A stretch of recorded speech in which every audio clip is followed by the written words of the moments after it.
Please note that this content is for adults only. Viewer discretion advised. If you haven't yet, hit the subscribe, like, and share.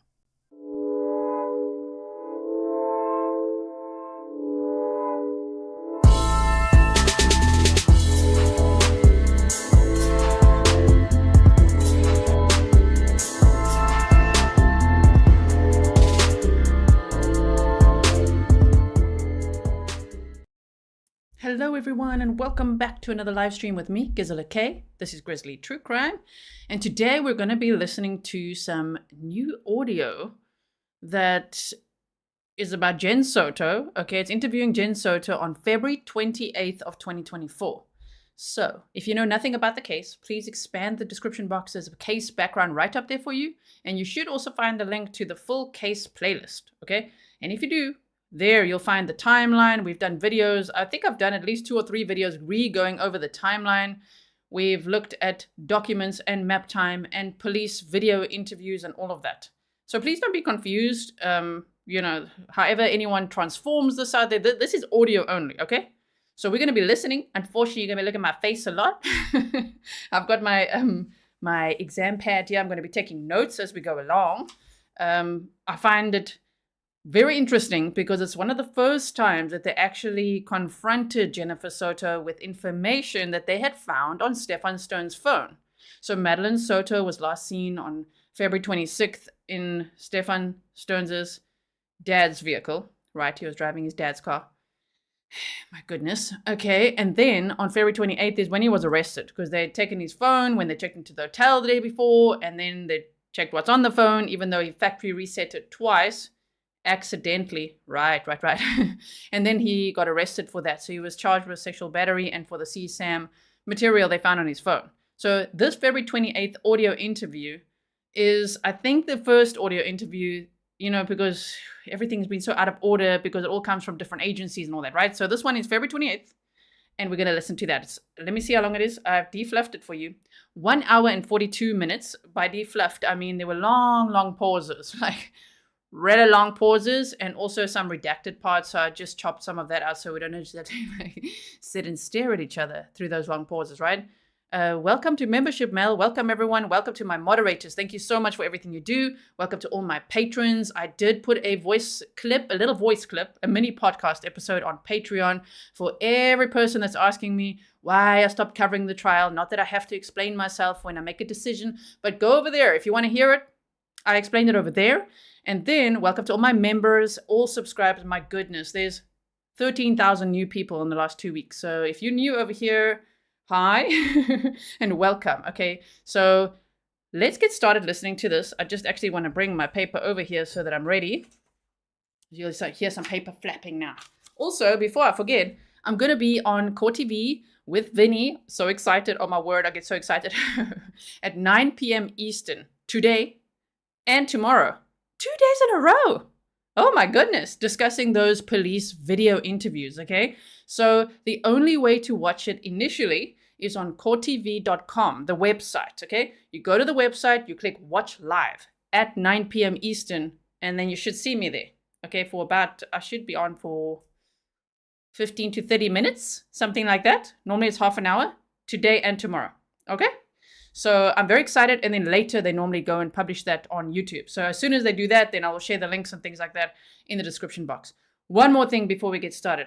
If you are a content creator and you would like a copy of this, I've uploaded it. It's an unlisted link. I'm putting it in the description box. It's busy processing right now. I'm going to put the link in the description box for you. Feel free to use it, or you can email me and I'll send you the audio file, okay? All right, everyone. Are we ready? Here we go. Let's make sure the audio is nice and loud, okay? Reference Orange County case 24-013113. Today is February 28th, 2024. Time is approximately 15:49 hours. Detective Acosta, located at Central Operations, conducting an interview with Jennifer Soto, and President is Detective Kissimmee.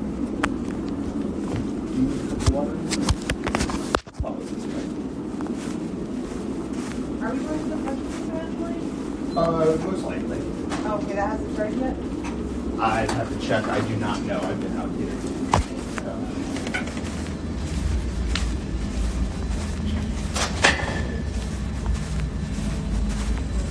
So is the sound good? I just want to check before we go forward. It looks good on my side. It looks like the sound is nice and loud for you. It's nice and clear.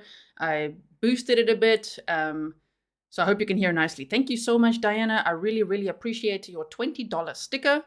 Chris is asking, what time is it in Europe? Right now, it's 9 o'clock in the evening. The time that I'm on Court TV is 3 o'clock in the morning. And I never mind. I'm very excited to be on Court TV. So looking forward to that. All right. So it will be 9 p.m. Eastern time. Today, Thursday, September 19th, and Friday, September 20th. Okay? The sound is good? All right, everyone. Here we go. So you heard it. February 28th, 2024. Here we go. Doing okay? Holding up all right? No, I know it's not.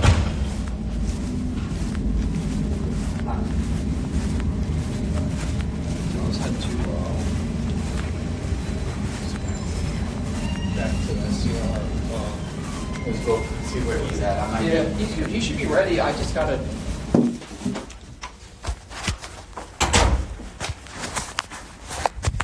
Did you see that, like those arrows that just went across the screen there on my little file that I made here? That means that I've redacted portions. By meaning, I mean abbreviated. When there's long pauses, and I mean they're saying absolutely nothing here for 2 or 3 minutes. That part chopped out, and then I showed the arrows to show you when I did that. Okay, so you're not missing anything. So like I told you, my name is Detective Police at the Sheriff's Office. This is Detective Acosta. you're Thank you. Jennifer, correct?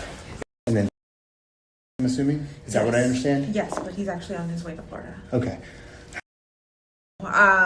He recently moved back down in December to Northport, Florida. Okay. His dad had offered him a job, but it fell through. Okay. So he's kind of stuck down. Gotcha. We are waiting for. He used to work at Disney. Okay. What did you do at Disney? He worked in attractions at Epcot. Okay. And We have to wait. what was the job that his dad was trying to get him? Do you know? It was like construction manager or like an assistant construction manager or project Okay. manager, something like that, like Okay. an apprenticeship kind of thing. Okay. That fell through. So we were waiting we have to wait a specific amount of time for you to reapply to Disney again. Okay. From when you resigned. Right. So we're waiting for that time for him to reapply again so that he can come back up here. Okay. So how often does he stay at the apartment with you guys? So he was living with us up until December. Okay. And then he's visited us since December 2 or 3 times since then. And how long does he usually stay for? Anywhere from a few days to a week. Okay. And then he goes back down there? Yeah. Okay. And then I'm assuming he stays with his dad when he goes down there? Yeah. Okay. How long has he been in town recently? He got into town Sunday evening. This past Sunday? Yeah. Okay. And he was staying with you? Yeah. Okay. All right. And then... They're very similar. They're both very childish. Like, he loves board games, video games, arts and crafts, all that Right. stuff. Okay. I'm kind of a watcher. They're obviously talking about Stephan Sterns, okay? Just to make it clear. Hello to Grizzly Cat. Thank you for being here as well. And I was just telling Gen X that I put the unlisted link, okay? For all content creators, the unlisted link to this file is in the description box. Feel free to take that, use it, whatever you need to do with it. This is new audio from February 28th. I know we've heard a lot of audio, and guess what? We still have more audio files to work through. Like, they did a crap ton of interviews with Jen Soto. And you know what? A lot of times I'm like, have we heard this before? Because she sticks to the same script, of course. It's the same story of like, I woke up and then the dog on the bed and all that whole story. I mean, that's her story. So the thing is, it sounds very much the same tone. So here and there, you really have to pay attention, of course, to know, is this different or not? This is different. We haven't heard this audio interview before. Okay, so let's continue. What do you mean? Like, I won't play the games. I'll watch them play the games. Oh, I'll okay. be a I see what part you're of saying. it that Yeah, way. yeah. But he's more involved with that. Okay. Yeah, they're pretty great. Okay. Do they ever go off on their own? Like, you kind of do your thing and the two of them do stuff together? Hardly ever. Hardly ever? It's, for the most part, it's the 3 of us doing something. Gotcha. And then when he stays, does he sleep on the couch, separate bedroom? What's like the sleeping arrangements like? It depends. For the most part, he would sleep upstairs in the guest room, sleep in my bedroom downstairs. Okay. sometimes he would come sleep in the bed, all three of us together. Okay. And rarely ever would I send them upstairs to go sleep alone, away from me, because I need a good night's sleep. Because if we sleep all the three of us together, Oh, I can only imagine. it's a king bed, but it's like she just Well, she's not a small baby anymore. no, she's not. So it's just three humans on a bed is really uncomfortable, really tight. About how often was they would go? You would send them off on their own. I would say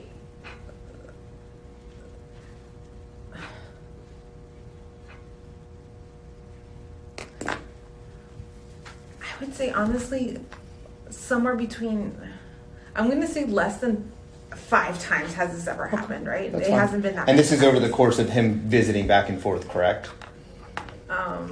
You mean the sleeping arrangements Yeah. done alone? Yeah. No, that was including him living with us. Oh, okay. Hardly ever would I send them upstairs because I had that rule that she couldn't sleep alone with him.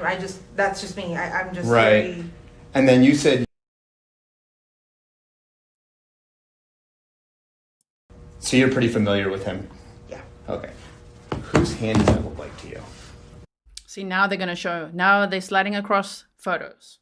Whose hand does this look like to you? Okay. Hopefully one day we can actually have this police interview. That'll be interesting to see the video. This is a police interview. This is the audio only version, right? Hopefully one day we can have the video one. But my goodness, like to see your face. But yeah, they're going to show some pictures now like, so whose hand do you think this is? It's just so weird how she, the cognitive dissonance, just like, oh yeah, no, I side eye him all the time. I'm hypervigilant. It's a rule that she can't be alone with him. But then the next sentence is like, but then sometimes I send them alone upstairs, yeah. Like, hello, like, Jen, make it make sense. My goodness, how can you say you're so hypervigilant and you don't allow it, but then you do, you literally do.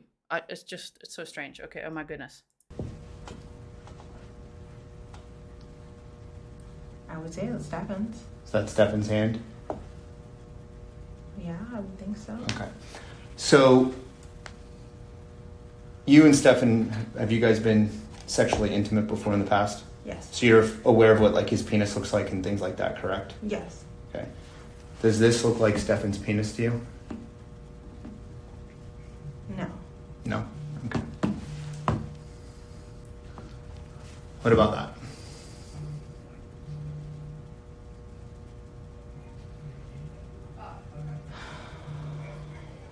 Possibly, yeah. Okay. Yeah. So you're thinking that's his penis? Might be. Okay. If anything, it's not even the penis I'm recognizing, it's the things around it. So it's the things around it that make you believe it's his penis? Yeah. Okay. So we have these images, and unfortunately... Oh, no. And unfortunately, I've had to see that. Oh, no. Okay, so interesting that they're like, whose hand is this? Whose penis is this? And they move forward, right? Because they're gonna eventually be talking about the horrifying CSAM content. So of course, this is true crime. It already comes with a trigger warning. It is for adults only. But just know, this could be upsetting for some because they are going to be talking about child SA material, right? I censor it for YouTube. Over the last maybe 2 or 3 years, he's been doing oral sex, vaginal sex, and things like that. What makes you guys... We have photos. Okay. We have his phone. We were able to get into his phone. And there are some very, very unfortunate graphic pictures of him conducting very sexual acts with... I wish I could tell you this was all a made-up story, but it's not.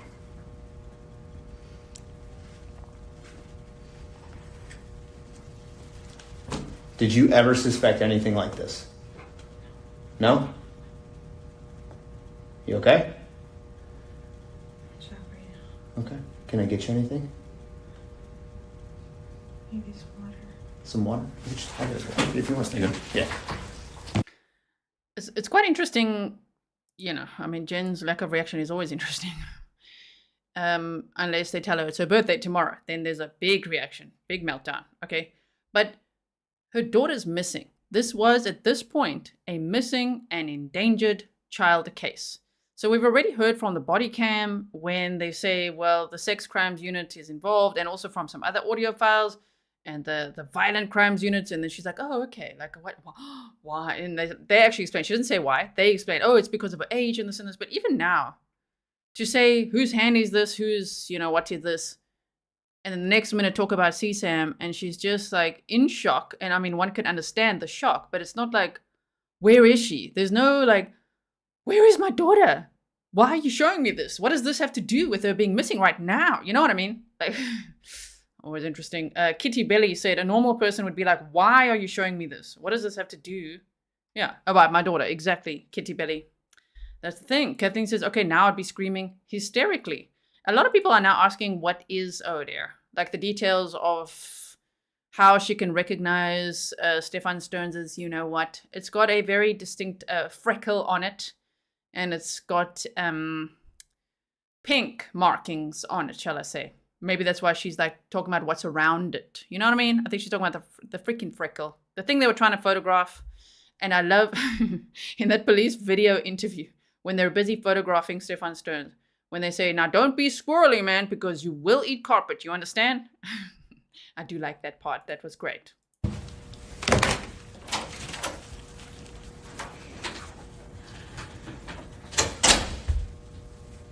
How are you feeling right now? I can't breathe. Is this a surprise? Is there photos of her? Mm-hmm. Yes. So you know how we have his phone? Obviously, that's how we were able to find the photos in there.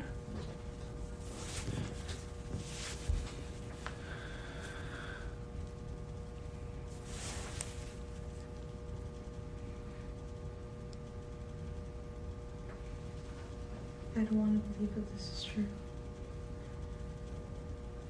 Can I see some of that evidence?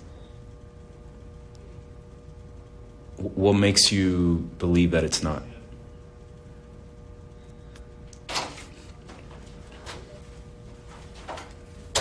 I thought I knew him well enough.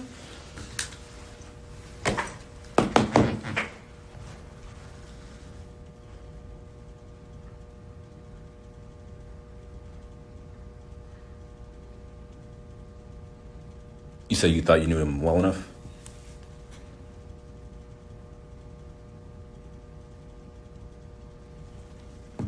So, our goal, we want to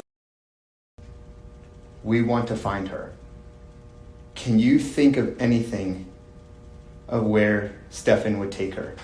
Did they have any special hangout spots? Did they have any places that they would do together while you were at work or you had other things going on in your life?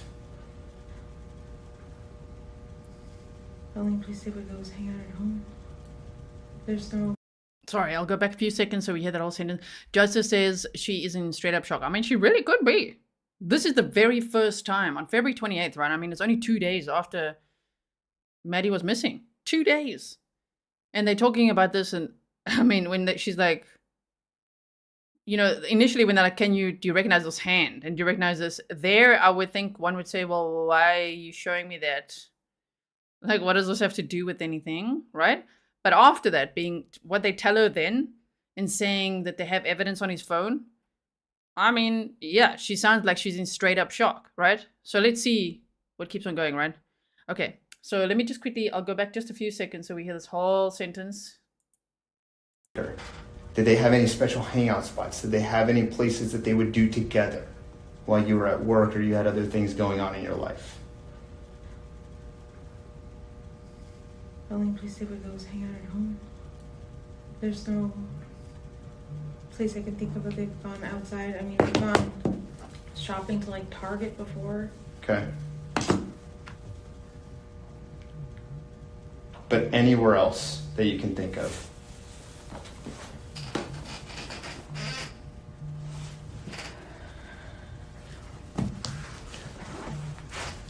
What are you thinking about right now? How this can be true? How I missed the signs? What signs are you saying you missed? No, like I'm just saying, if there were any signs, I didn't see any. Right. Like these aren't. I'm not telling you. Like these aren't just Google images that we found. Like these are actual images. And I don't want you to. I don't. But this investigation has taken us down this road.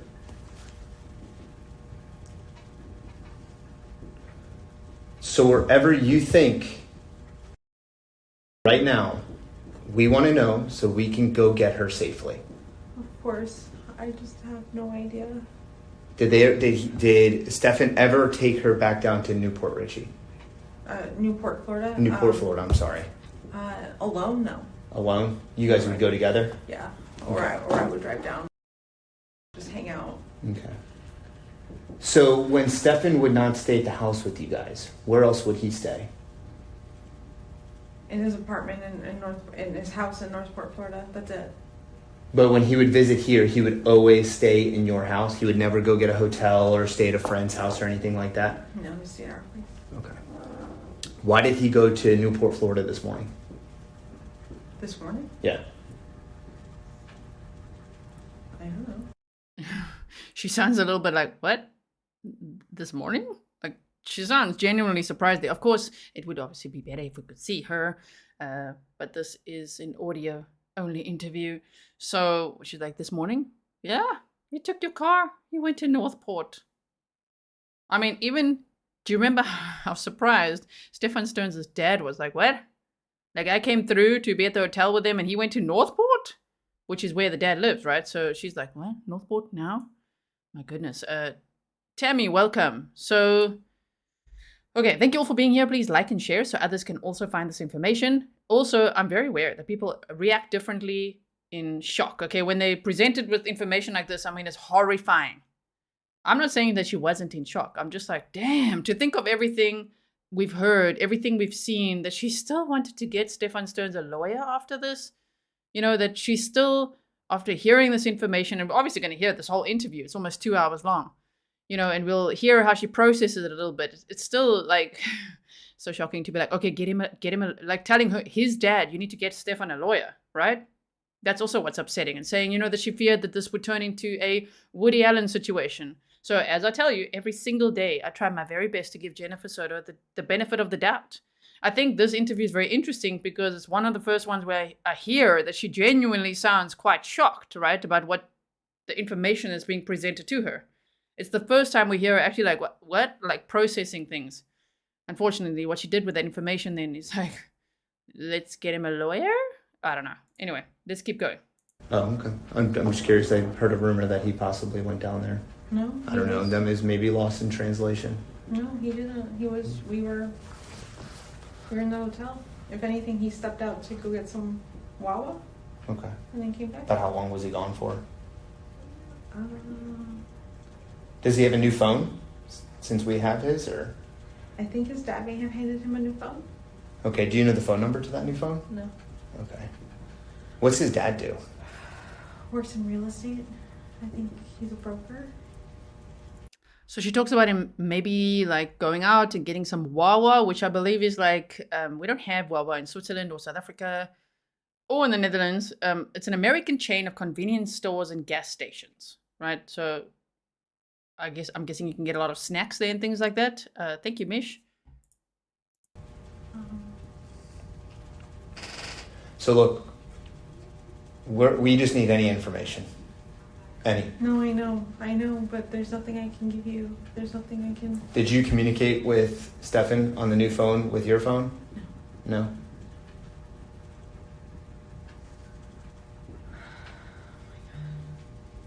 I just want to.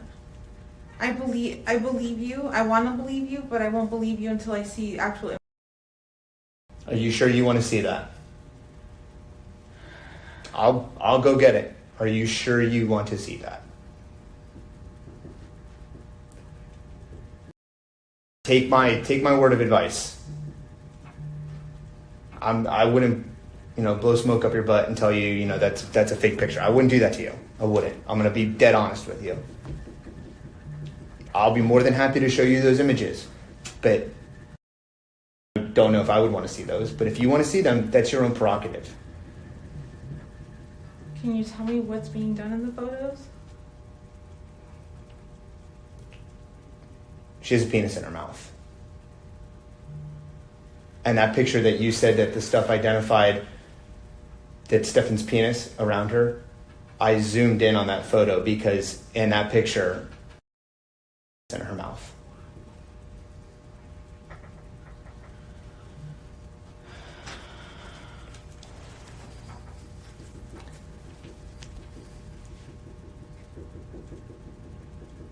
Do you need any more water? Are you okay?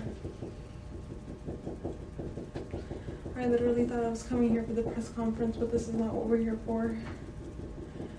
I know, and it's Shame she was really expecting that, like, okay, she's being like escorted to the press conference, and now she's faced with this other shocking information, right? But you can understand why. I mean, here, as I say, this interview is one of the first that we're hearing from February 28th, right? After this, there's some we've listened to from dates after this, the March 1st police video interview that we've watched together. So this is one of the first, and we can hear at least some shock. She sounds truly shocked. And I can understand in a way that she'd be like, you're gonna have to show me a bit of evidence of this because I just don't believe you. Like, it's too much. Like, what do you mean? Right? So while no one actually wants to see pictures like that, I guess she doesn't trust the information. She wants to see it. But yeah, she thought she's going to the press conference. But now we can know why after, in the police video interview from March 1st, why the detectives grilled her the way they did. Like, what the hell? We showed you pictures and your response was, like, of this horrendous abuse, which happened for years, and your response was that he needs to get a lawyer. So that's why they were going like that. If you forgot that part, I've timestamped everything for you on that police video interview, okay? Yeah, Kelly says I can hear she's shaking. I can also hear that it sounds like someone's, like if you're shaking your foot and it's tapping, something's shaking. So we can hear that in the background, right? Okay. Unfortunate that, these are the details that we found, but I think it's very important now that we kind of sit back, evaluate everything, and kind of think every step of the way where Stephan has been in the past, where he can be right now, because at the end of the day, we want to go get her. Yeah, of course. Oh my God. If I knew anything, I would tell you. I just have no fucking idea where he could be. So I know that. Could be. Say it again, I'm sorry. Or any idea where she could be. I said they, but yeah, he's here. Dude, was there any... The video footage that was caught at the church? What exactly was seen? I've heard from other people, but I just... Do you know much? Interesting new turn of the conversation. Like, okay, let's talk about the church video instead of what they're actually talking about right now, right? Because obviously at this point she's like, okay, well, where's Maddie? Also, see, some people are saying, like, what if she was shocked? Like, I need to see a picture or two because maybe let's look at the other side of the fence, right? Maybe she was like, but he factory reset his phone. If she knew that he factory reset his phone, because she did say that, he said he accidentally factory reset his phone, right? Maybe she was like, but you found evidence on his phone? Because maybe he thought, oh, cool, like I'm in the clear. I factory reset it twice. Nope, they found it. It looked like someone age that walked by, but it's inconclusive. Right, it was too grainy. The video was not. You couldn't determine who it was in the video, pretty much.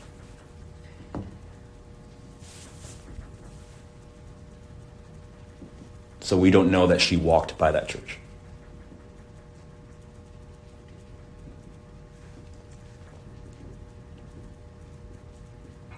So the last person, Stephan. Yeah. So we want to know because he's the last person to see her. He claims to have dropped her off at this church before school. Unfortunately, Or close to the church. Or close to the church. You know, unfortunately, we know she doesn't go to school that day. You try and go pick her up. What did after Stephan dropped her off? Did he come back home? About how long was he gone for during drop off? I want to say from 8:30 to like 10:15 because around 10:15 or 10:20 is when I got a phone call stating that he got home. He had gone to the vape shop, but I don't know if they weren't open or not yet. So he left. Okay. And then hung out around the house. Waited till I got back for my doctor's appointment. So he came back home. Yeah, he did come back home. Okay. He grabbed his phone and called me from the house at that point. He had let me know that he accidentally left his phone.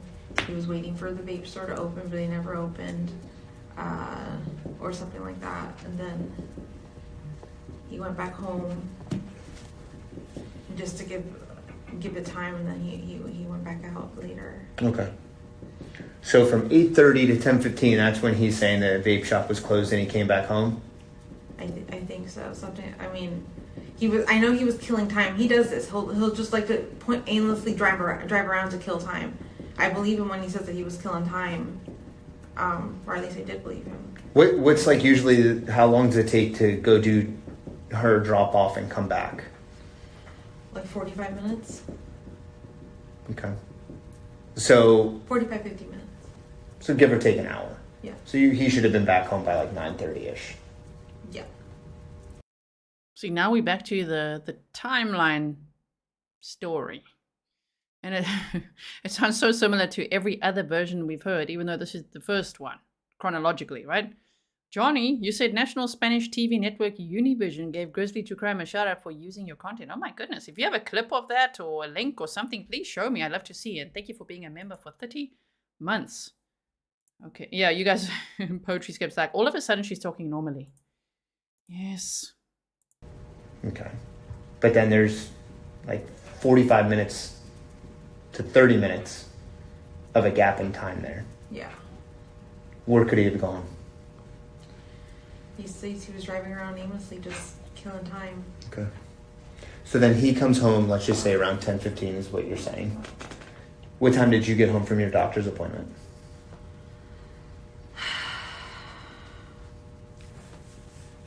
I'm going to say somewhere between 11 and 11:20. And then did he leave again? Yes. How do you know he was home? Because you got the call? Because I got the call and I think I saw him when I got home. Okay. And then what time did he leave again to go to the vape shop? I'm not sure. Okay. I'm not sure what time he left. And then... Oh, actually, hold on, let me think. Do you guys have a Ring at your house? A Ring doorbell? Do you have any video doorbell system? Do you have any cameras in the house? No.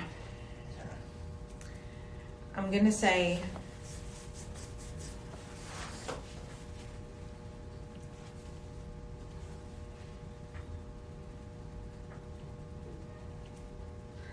Gonna say he left around somewhere between 12:30 and 1 o'clock, because I remember looking at the time going, I don't think he's gonna be done in time running his errands to be back by 2:30 when I need to leave to go. Okay. And he said he ran his errands, he stopped at a few comic shops or game stores or something like that. Then he got a flat tire somewhere on 182. He doesn't remember exactly where. I remember him telling me he hurt himself changing the spare tire. How did he hurt himself? Something slipped while he was doing something with what's the crank that pops up that brings the lift or yeah you know what I'm talking about. the jack. Something slipped and his finger got caught between the frame and the jack, I think. So Okay. he had to pull out his finger. So I know he's got a Band-Aid on his finger right now because of that.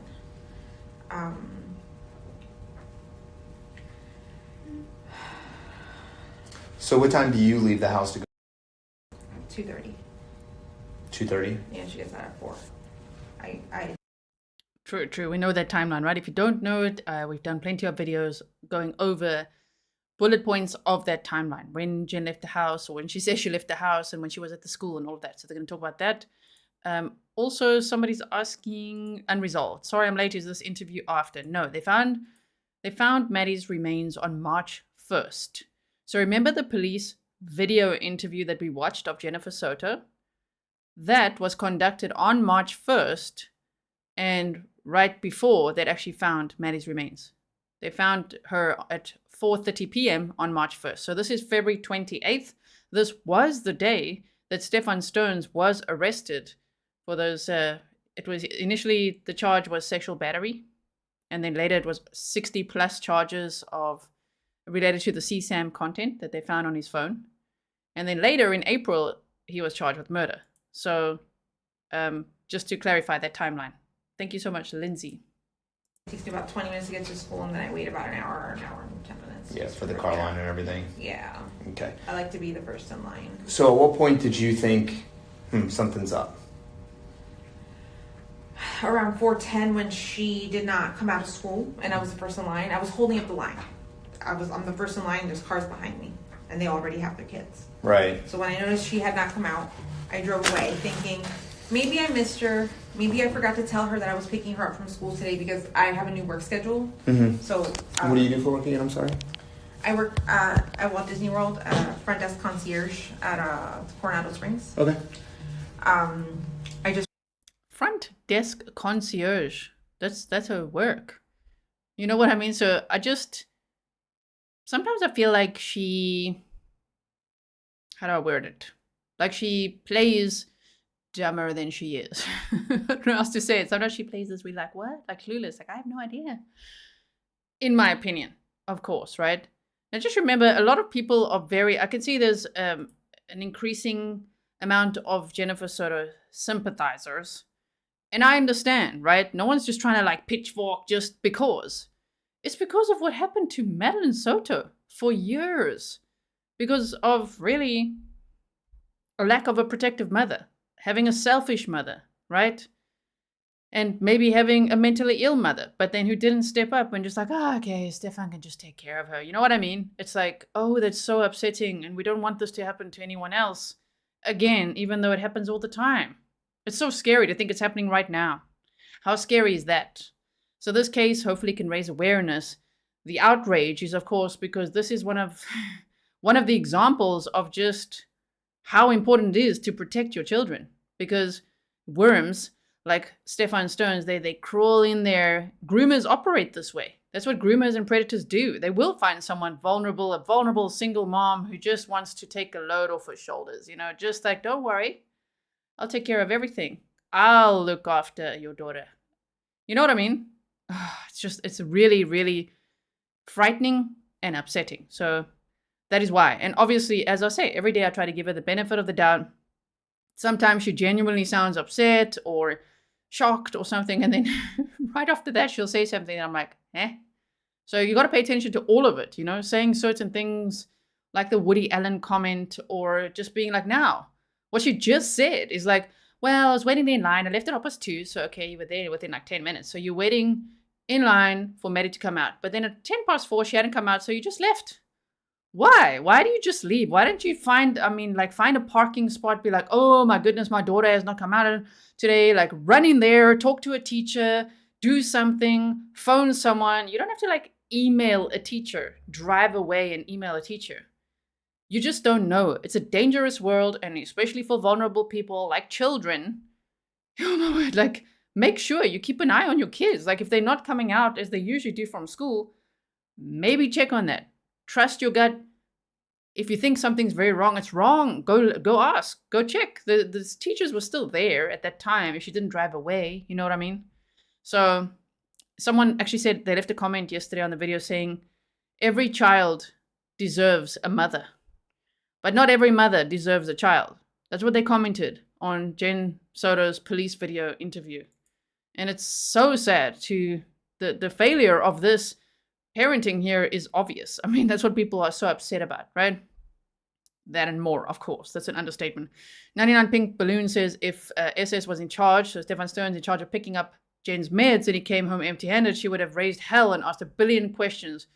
What about Maddie? I mean, the whole thing is what about Maddie? This entire case, if anyone feels sorry for Jen, feel more sorry for Maddie. Never lose sight of who this case is about. A 13-year-old girl lost her life after her entire childhood, well, most of it, you know what I mean? From at least age 8, Stephan Sterns was already in her life from age 6, was stolen from her, ruined.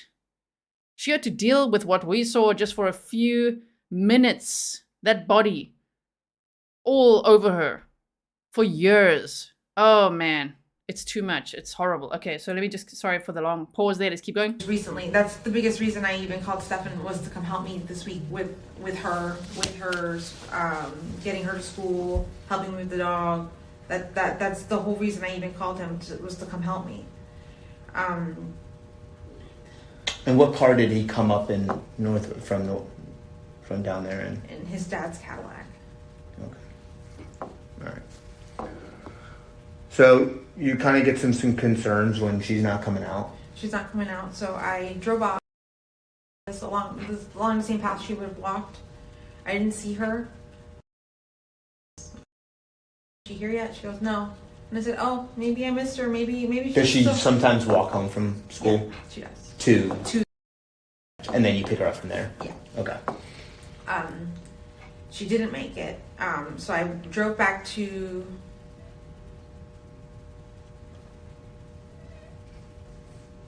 I think at this point I had called her best friend to ask, because I went to pick her up from school and I didn't see her. Right. And she said, no, she never made it to first or second period. Okay. And I was like, can you please check with your other friends to see if she made it to her other periods? Mm-hmm. I think at this point I emailed her teacher. Right. Snapchat? I don't believe so, no. Okay. She just has the Instagram? Yeah. Okay. So, office, you realize she's not there either. Is this when you go home? No, I go back to the school drive the path again to see if I missed her. And then I go back to the school to check their attendance, because her friends are telling me she never made it. But when I got to the school was already closed. Mm-hmm. So I drove back. I think at this point I had gotten a response from one of her teachers telling me she never made it to my period, and then he checked the attendance for the rest of the day and she never made it to any of her periods. Gotcha. Okay. This is when I start to panic and freak out because I know something is wrong. I've actually been getting some emails from some teachers in the area, or some from, Maddie's previous school or where she was at school. So I'm just going to read you this one thing, this one email. I'll keep all my sources anonymous, okay? So they said, just wait 1 second. School actually closes at 4:30 p.m.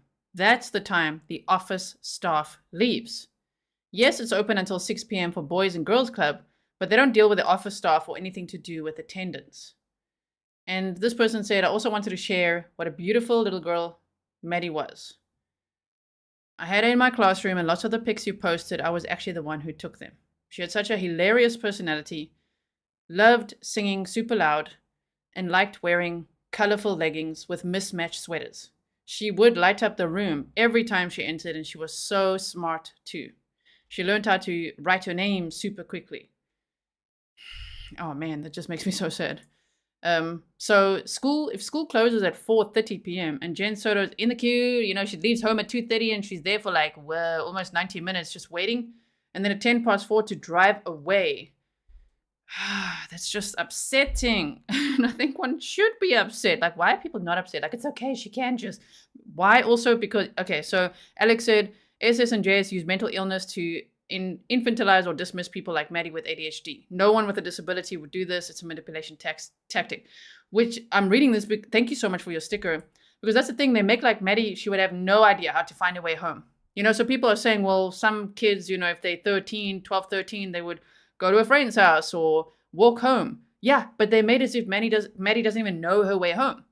She doesn't know where her friends live. She wouldn't know her way home. Only that she sometimes walks to Jen's mom's business.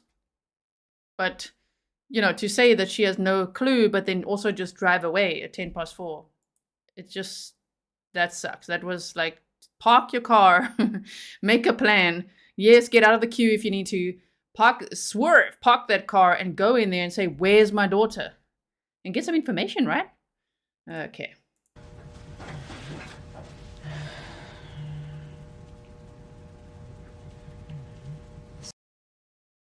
Sorry, I just thought about that image.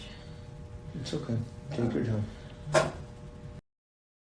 What was Stephan's reaction when you? I called him and I said, she never made it to school. He's like, what are you talking about? I'm like, she got dropped off. I was like, you dropped her off? She never made it to school. Mm-hmm. I said, please come to the office right now. He goes, okay, I'm heading there right now. So he hauled ass, came to the office. And you're driving your car, and he was driving his car? Yeah. Okay. And he made it to the office, and then we saw where she might be. Mm-hmm. That's the body cam time. When he made it to the office, she says, and then the police were called, and then they eventually came out there, and then we saw that, right? Robert says, never underestimate groomers. My mom was an extremely vigilant, single, good mother. They still managed to get to me. The manipulation can be extreme. Thank you, Lee. I'm sorry that happened to you. You never underestimate groomers. I agree with you. The only problem I have is, if you guys watched the episode where I had Sunny Slaughter on, we discussed that at length, is that Jen was enabling the groomer. It wasn't like, whoa, she had no idea. She literally sent her daughter off to sleep upstairs in a room with her ex-boyfriend, a 37-year-old man. That's a little different. I know that they groomers, they manipulate. They worm their way in. They want access to the children. They completely fool everybody. I get it. Ooh, but what Jen Soto allowed, oh my goodness. We need to call it out because it must never happen again. People need to know that's not okay. Don't do that. Don't do that, right? So it's kind of like spelling it out. This case would be a great example. There's many opportunities where we can spell it out and say, don't do that. Because some people might not know. Maybe Jen didn't know. Don't do that, right? Thank you so much, April. Also, my goodness, thank you so much, everyone, for being here. There's 11,000 people here right now. My word. Thank you for being here to listen to this audio with me. I know we're all passionate about, Maddie getting justice, full justice. I know we all want everybody to be held accountable, and many of us we want to know that this is not okay. That a mother cannot just like, oh, okay, I didn't know, and that's it. She must be held accountable. It doesn't mean like she absolutely has to get charged, although there seems to be a lot of child neglect and things that she could get charged for. Maybe she never will. But either way, then she'll always be the example of like what not to do. And you get those in life. And it's unfortunate then. If she had no clue and Stephan manipulated her like this, and she thought it's okay to send her daughter upstairs to sleep alone in a bed with a 37-year-old man, who Jen was saying, she's going to talk a little bit more about their sex life later. She hadn't had sex with them in a long time. So now you're gonna send him upstairs with your daughter, who's now a teenager, 12, just turned 13. No. And even he moved out. He moved out for months. And then he comes over and still then you send him upstairs. That's, no, then she's going to be the lesson of really what not to do. And people can get angry with that if they want to. I'm angry about that. I think it's horrible, right? Keep going. We were both sitting there pretty upset, pretty distraught, just thinking of the worst case scenarios. Eventually, we found out that there were also 2 other missing children in the area, and that all the cops had gone to a park. So one of my family members went to the park to speak to an officer, to try to get an officer to come back to the office, and he did. And then he took our report. Mm-hmm. That was about 7:30, I think. Monday night? Yeah. And what's Stephan's kind of demeanor been since then? He's been absolutely a mess. Do you think he would ever... I don't think he would, no. Okay. Understand. Like,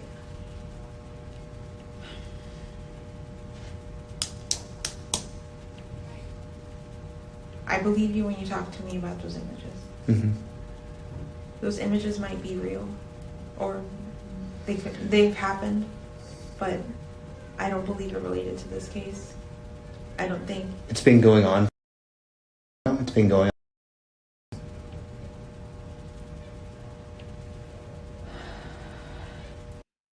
isn't that quite interesting? When Jen says, well, okay, so she's accepting the sexual abuse. Like, I believe those pictures could be real. I believe that could have happened, but I don't believe it's related to this case. Okay, so she's still going with the abduction theory at this point. She's not, like, wouldn't she then be upset? I know everyone reacts differently, but that's the point. So do I. I react differently, you react differently, and we're reacting to this. You know what I mean? That's the whole point. You can listen to the audio. The unlisted link is in the description box. If you don't like commentary, go listen to it yourself. React with yourself if you don't like my reaction. We're talking about and trying to understand that it's like, okay, I believe the pictures and that could have happened, but it's not related to this case.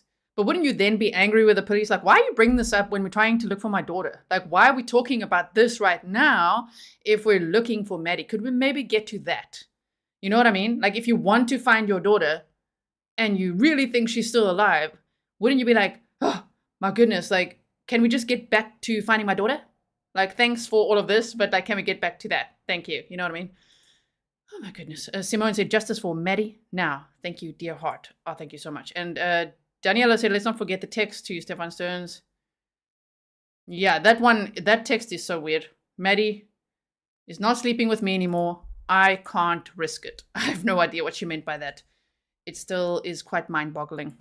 Like, and I wish I could say, you know, it's not true. It's not. I mean, we have images. We have them. I looked at them. This goes all the way back to 2022. Some of those pictures.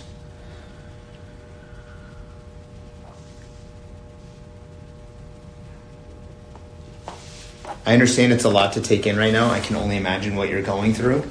But we need to know literally everything. At the end of the day, like I've told you many, many times, the sheriff's office main goal here, we want to find and bring her back home. That's what we want. But we need your help. We can only do so much. You're with her on a daily basis. You understand everything. But at the end of the day, we just need to know. Did he make any mention of going anywhere, taking her somewhere when he came into town? I know you said they like to play games together. No, he wasn't taking her going anywhere. Okay.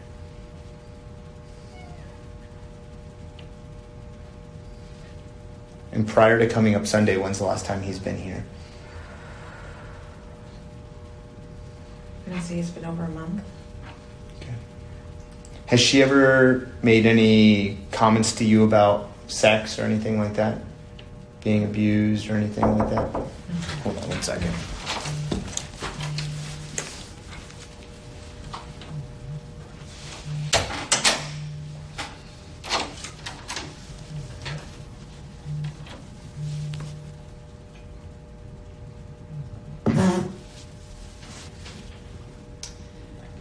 Sorry, just 1 second. One second.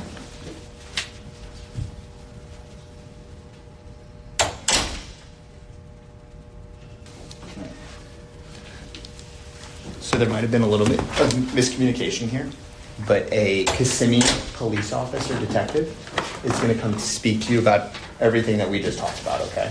Okay. So they're going to come talk to you with an Orange County detective. So I don't want to go too much further into it with you because they're going to go a little bit deeper. They know a lot more than I do, okay? So they'll be able to explain a little bit more to you. Is that fair? In the meantime, do you need to use the bathroom or anything?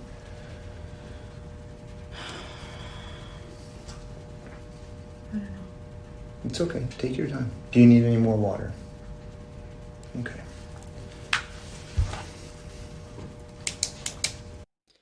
Blackbird Squeak said, I just want to share a less popular opinion. I think Jennifer Soto knew nothing of the murder, yet was lacking in parental presence on all other accounts. I mean, yes, I agree with you. And that is what is upsetting, because neglect is a terrible form of abuse. You know, neglect is really bad. And some people think that neglect, like, people don't often categorize it as abuse, but it really is. It's terrible. So If you neglect your child, if you're really not protecting them proactively, you're feeding them to the wolves, you know, and it's not okay. If you have a child, you are responsible for them. You must look after them. You must protect them because it is a dangerous world, right? So that's what's so upsetting is, you know, everything that Maddie experienced in her life. Can you imagine? I mean, there's thousands of photos and videos on Stephan Sterns' phone, let alone who knows what all. There were 35,000 pictures allegedly of other kids on a hard drive found in his dad's storeroom. But what about other thumb drives, hard drives, other computers, other devices? Because remember, he's a collector of things. You know, he would have so much. But to think of Maddie, put yourself in her shoes, what she experienced because of her mother's neglect. I don't want that to happen to any child, you know? And I know many in this community have experienced that, right? Stephanie, thank you and welcome. So that is what's so upsetting. It's like what Maddie had to experience with that man. It must have also been so confusing.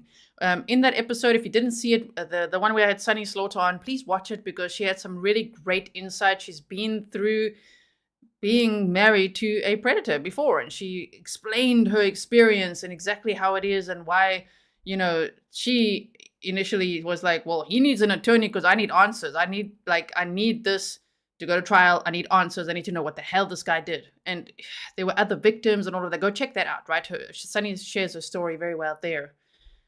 But for Jen to just clock out and medicate herself the way she did, and I'm not just talking about her mental health, I mean like clock out. It's not fair on Maddie. It was not fair, and she lost her life, you know? Going red. I'm getting upset. Okay, Slim Life said she doesn't ask a single question, not one tear, right? It's a lot.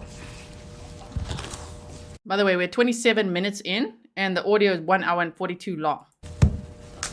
Are they coming here to interview? Yes, ma'am. Yes, ma'am. Yeah, you're not going to have to go anywhere.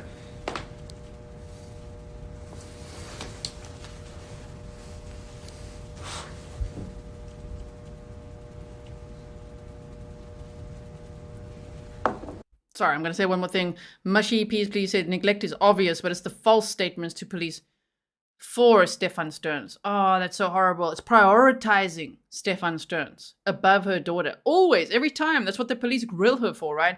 And Mushy please says it's the obstruction of the investigation. It doesn't add up to not knowing.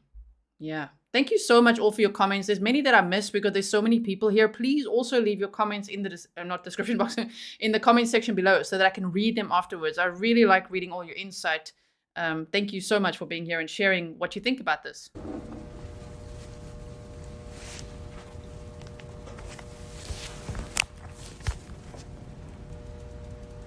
I don't want to see those images, but I do.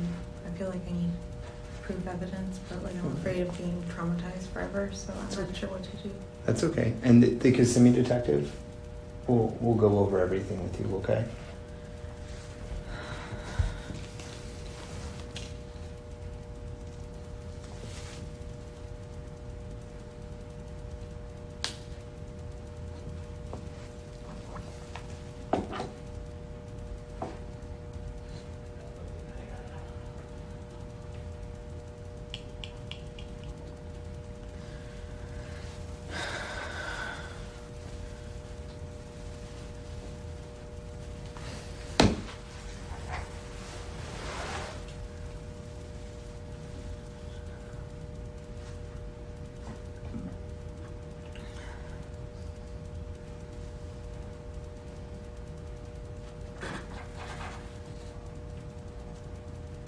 Can I get you anything?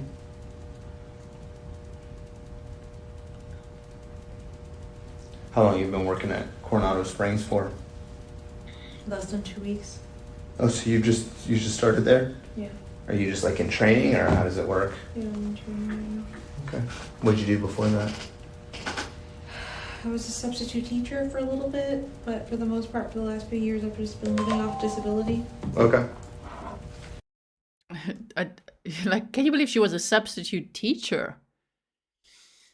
My goodness. Okay. It's just like that's a career shock for me based on the neglect. Just another human said neglect is cumulative over time. It depends. Some people are born into neglect. So, neglect could be like, yeah, the day you're born. Neglected. So it depends. But it's got a cumulative effect over time. And predators and groomers, they look for that, right? It's terrible. Like Jen was the perfect target. Of course, being a single mom with Maddie. When Stephan met them, Maddie was only 6 years old.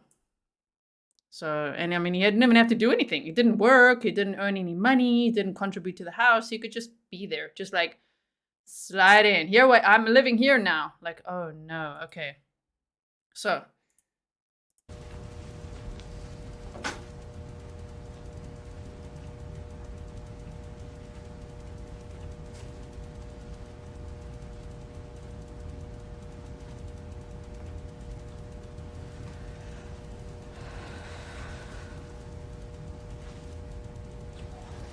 I'll be right back.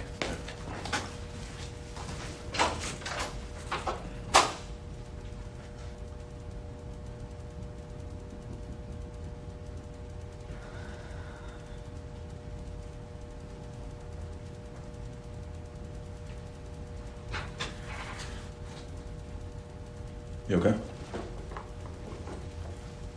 It's your head? No, just a lot of anxiety. Just thinking about how I didn't know, how I didn't see anything. Let's say all the sexual stuff did happen, or we know it happened. What if he's telling the truth about dropping her off and driving away and driving around in circles and getting to the vape shop? Is there video evidence of him in front of the vape store? See that. It's like we give her the benefit of the doubt. She's in shock. She's trying to process this. And then the next minute, okay, so we know about the sex stuff, but like, what if he was telling the truth? What if he's telling the truth? Like, she really so badly wants Stephan Sterns to be telling the truth. We obviously know that obviously she wants him to, but I just mean the way that she sticks up for him. The way that she asks it and her tone and everything is kind of like, but he didn't lie about everything, right? Like, no, that's too soon for that question, lady. That's too soon to be like, no, but you have footage, right? So he did go to the vape shop, right? Right? He didn't lie about that day. Like, they've just told you that he was operating as a sexual predator under your nose for years. And you're like, okay, let's just put that aside for a second. But he wasn't lying about Monday, am I right? Like, wow, yeah. Stephan says that acceptance came pretty fast. Yes. It was like so quick. Just like, but he went to the vape shop, right? Like, imagine her knowing the timeline now that Maddie's body was in the trunk when he was at the apartment casually chit-chatting and resetting his phone. Can you imagine? Christine said, I'm a survivor. There are people who think I was able to consent even though I was only 12. Yeah, no consent there. Jen saw Maddie as a rival and not a victim. Happy to say that after decades, my abuser's been arrested. Thank you for your coverage. Okay, we're glad that they got cuffed. I'm so sorry that happened to you. It happened to many of us in this community, right? So you are not alone. Thank you for being here. And yeah, cuff that one. And Jen, I don't know, man. Vape store, because I know there's banks around, right in that same plaza. There must, and an Amstop. There must be video of him pulling into that plaza and waiting.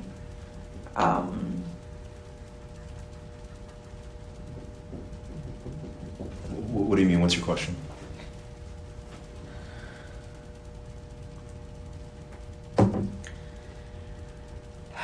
If you guys have found evidence of him being in front of the store like he said he was, like, it's possible that his story might be true and somebody else could have taken her. Like, I'm just thinking, like, what if we're focusing, like, okay, the sex things happened, right? But what if that's completely a side thing and not having to do with this, like her missing? Yeah. A side thing. Look, man, we can make a list of the words that she said already of like stash the body, dump the body. Now the sex stuff is a side thing. It's too much. Like, those words should never come out of a mother's mouth. You know what I mean? That's very upsetting. Carrie Ann said, crazy to think that she was on disability and was home the entire time that he was essaying her daughter. That's also really concerning to me, is how much she was actually home. That she was home most of the time. Isn't that strange? Like, when did it all happen?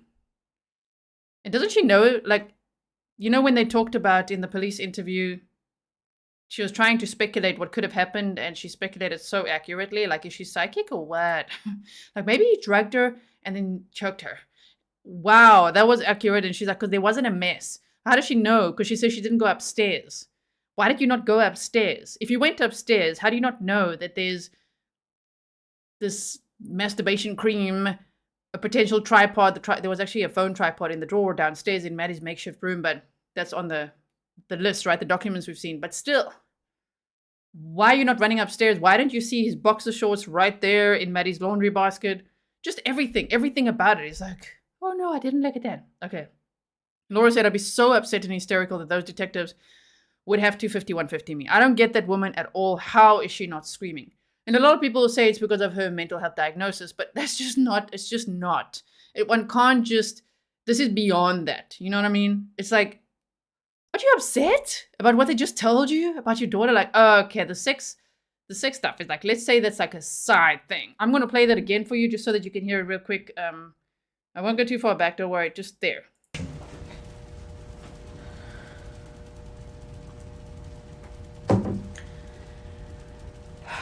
If you guys have found evidence of him being in front of the store like he said he was, like, it's possible that his story might be true and somebody else could have taken her. Like, I'm just thinking, like, what if we're focusing, like, okay, the sex things happened, right? But what if that's completely a side thing and not having to do with this, like her missing?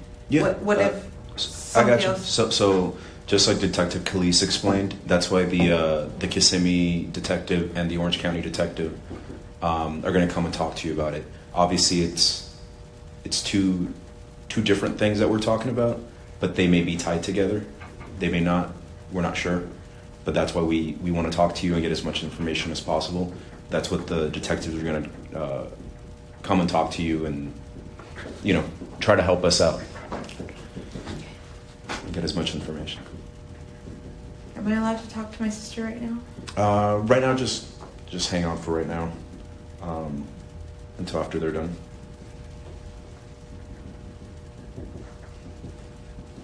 I think I'm at the press conference, but I'm not.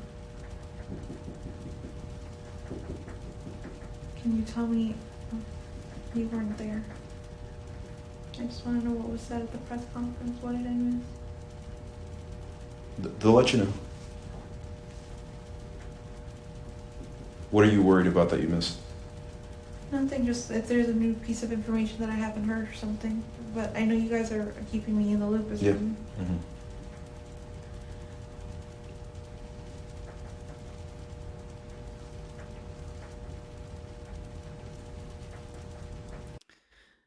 It's quite something that she's sitting right there with detectives, but she's very worried about what they're going to say at the press conference, right? Like, you're right there with the police. You have the inside information. You have more information than the public ever had on that day. We were part of the public. We watched the press conferences from day one, from when Maddie went missing. We were all so hoping that she would be found safe and alive. That maybe she just did run off and go hide in the woods or something. Unfortunately, it did not turn out that way at all. But she's very worried about, like, what are they going to say at the press conference? What's at the press conference? Just ask the detectives in front of your face right now. They'll tell you what they know, right? Oh, man. I just keep hoping.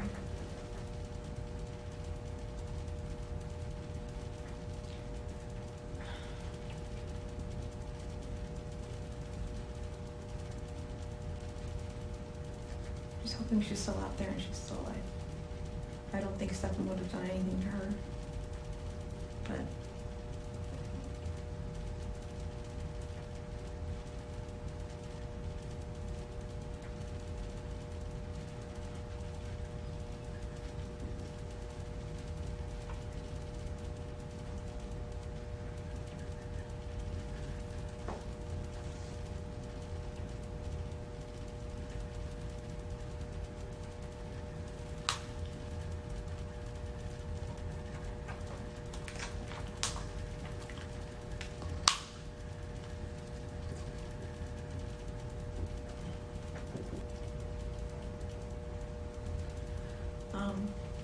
I just got a text from Stephan's staff asking where he could, because I guess he was at the conference. Mm-hmm. Now he's just waiting. Okay. He's asking where he could wait. He can wait either in the front it's the west lobby. So it's the one where the big flagpoles are in. It's the main entrance. Or he can wait in the car.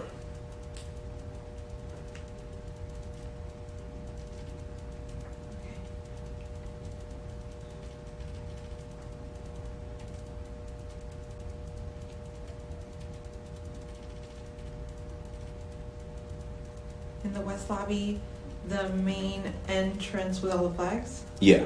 Yeah, with the big flagpoles. It's the one that says Orange County Sheriff's Office right at the front.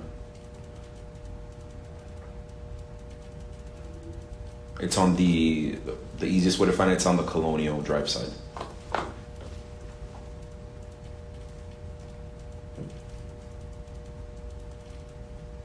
Is Colonial Drive this road right here? It's not the one that you guys came through, it's the other one. The one that goes east to west. Oh, Jesus, that's where he is. What's the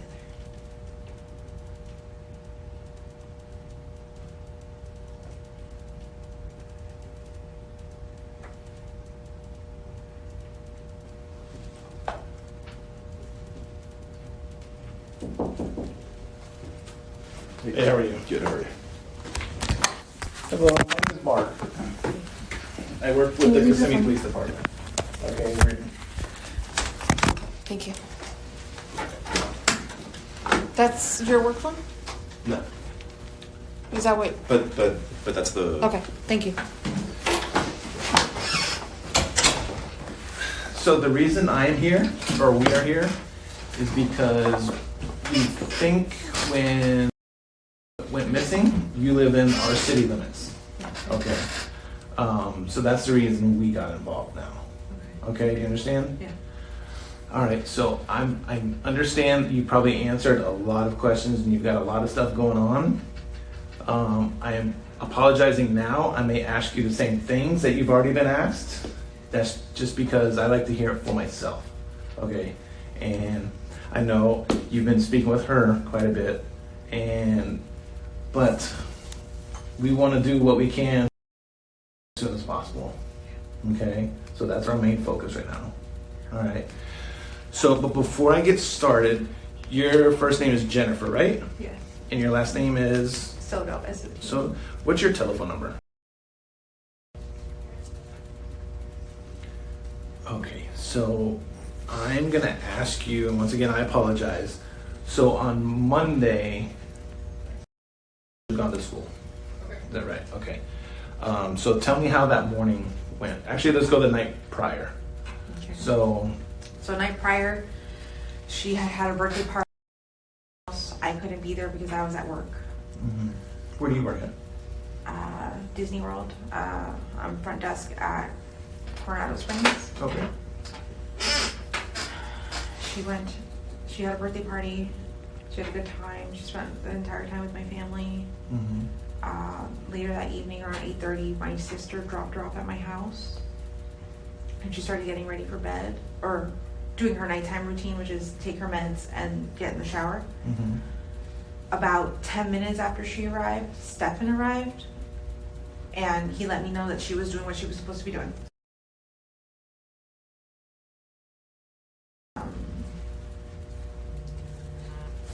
He arrived, he made sure she was doing what she needed to be doing. I got home around 10:30 and saw that she was almost ready for bed.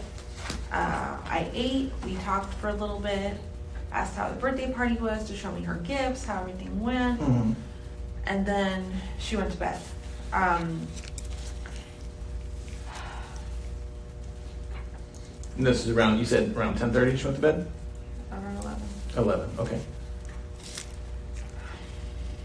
At this point, I sent them, we have 2 bedrooms.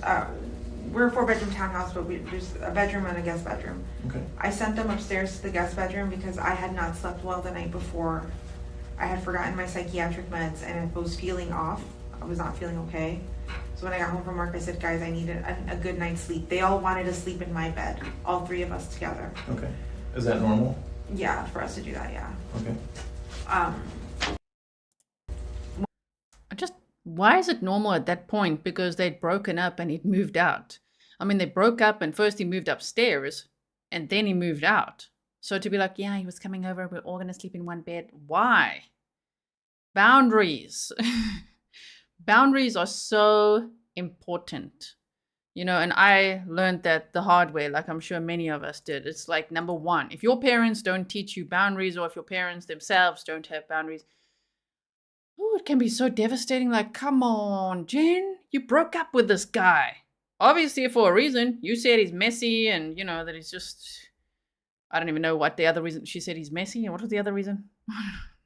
But it's just like, she had no sex drive because of her medication. She also told a roommate that they broke up because they weren't having sex anymore. Okay, so why is he in your bed with your daughter? And even worse, then you send him upstairs with your daughter? I don't get it. It's like it was already over. Right? What's he even doing there? Kathy says most of us would walk through fire for our children. There's something deeply wrong with her. Yes. When he sleeps with me, if he's around, he'll sleep upstairs sometimes in the guest bedroom or with us in our bed. But the three of us on my bed is pretty uncomfortable. It's a king. Sleeps like a monkey. She just kicks and punches. One or two, I know. Yeah. Chill up on one side and wake up on the other. It's just, yeah. If Maddie was punching in the night, moving, you know, she said she's like a monkey and she like moves around and punches. Well, maybe that could be PTSD, you know, like in her dreams, like kicking or punching Stephan off, you know what I mean? Like to be like, oh, it's so annoying. Just send her upstairs with him. No. So I asked them to sleep upstairs that night to give me a good night's sleep. And they said, okay, they would. And from what as far as I'm aware, they went upstairs. They went to sleep. I was woken up around, I want to say 8 o'clock in the morning on Monday by Stephan trying to put the leash on the dog to walk him. And I got up to try to help him with it, but Stephan got it and walked him and told me to go back to bed. So I went back to bed. Okay. I heard people. It's interesting that Stephan never mentioned that, hey. In his police video interview that we watched, I don't even know what it was, yesterday, day before, that he never mentioned the dog and the leash and all of that. I mean, of course he wouldn't, but it's interesting that he never did. Did you notice that? So In the kitchen. I'm not sure exactly who because I do have roommates and they're up at all hours. So I heard somebody in the kitchen. I assume for school.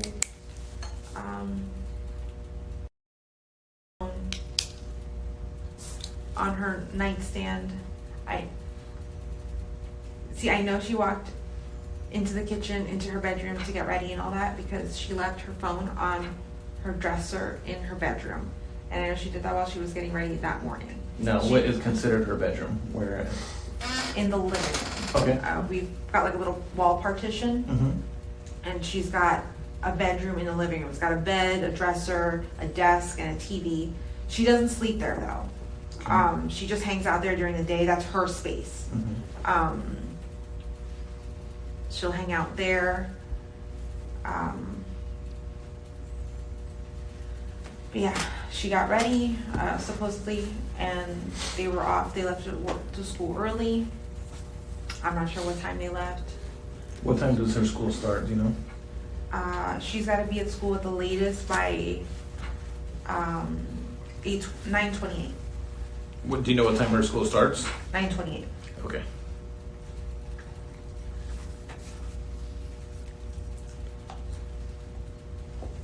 Okay.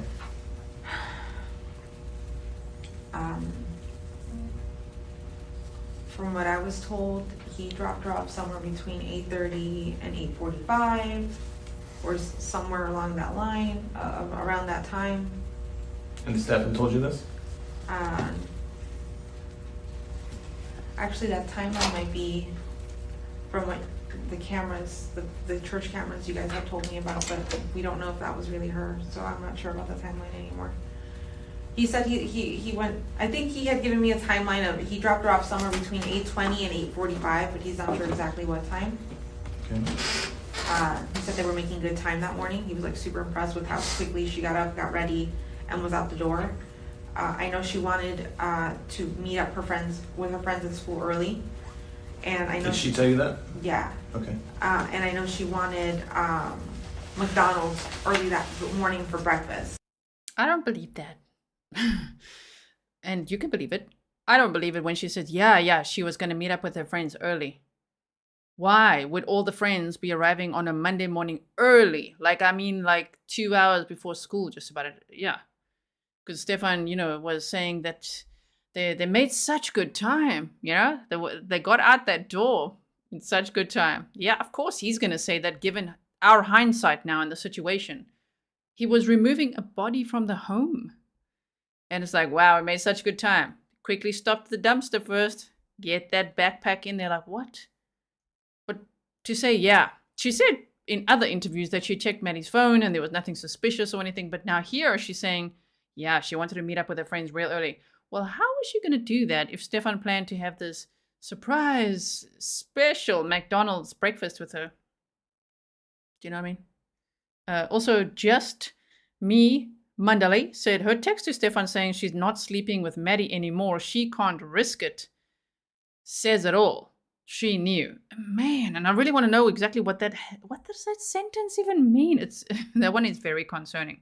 The Woody Allen one is very concerning. And the way that she's always defending Stephan is very concerning, right?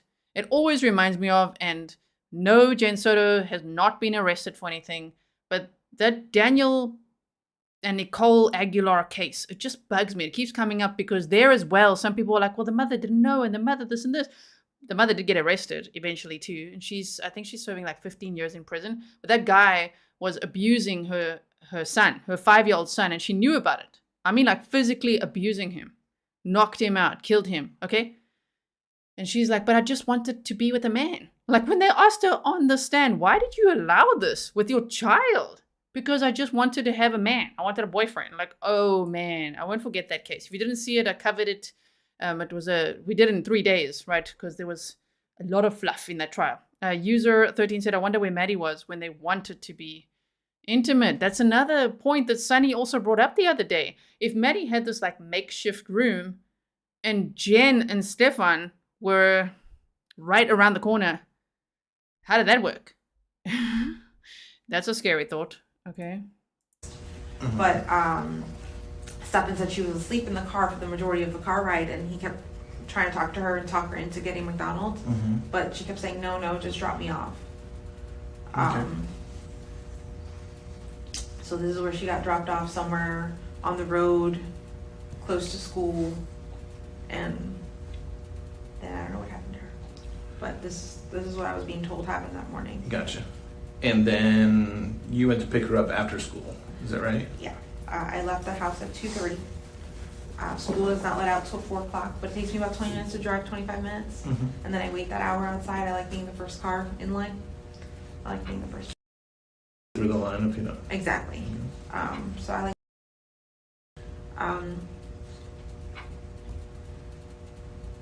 I waited that hour and something minutes for 4 o'clock to show. 4:04 is when the bell rings.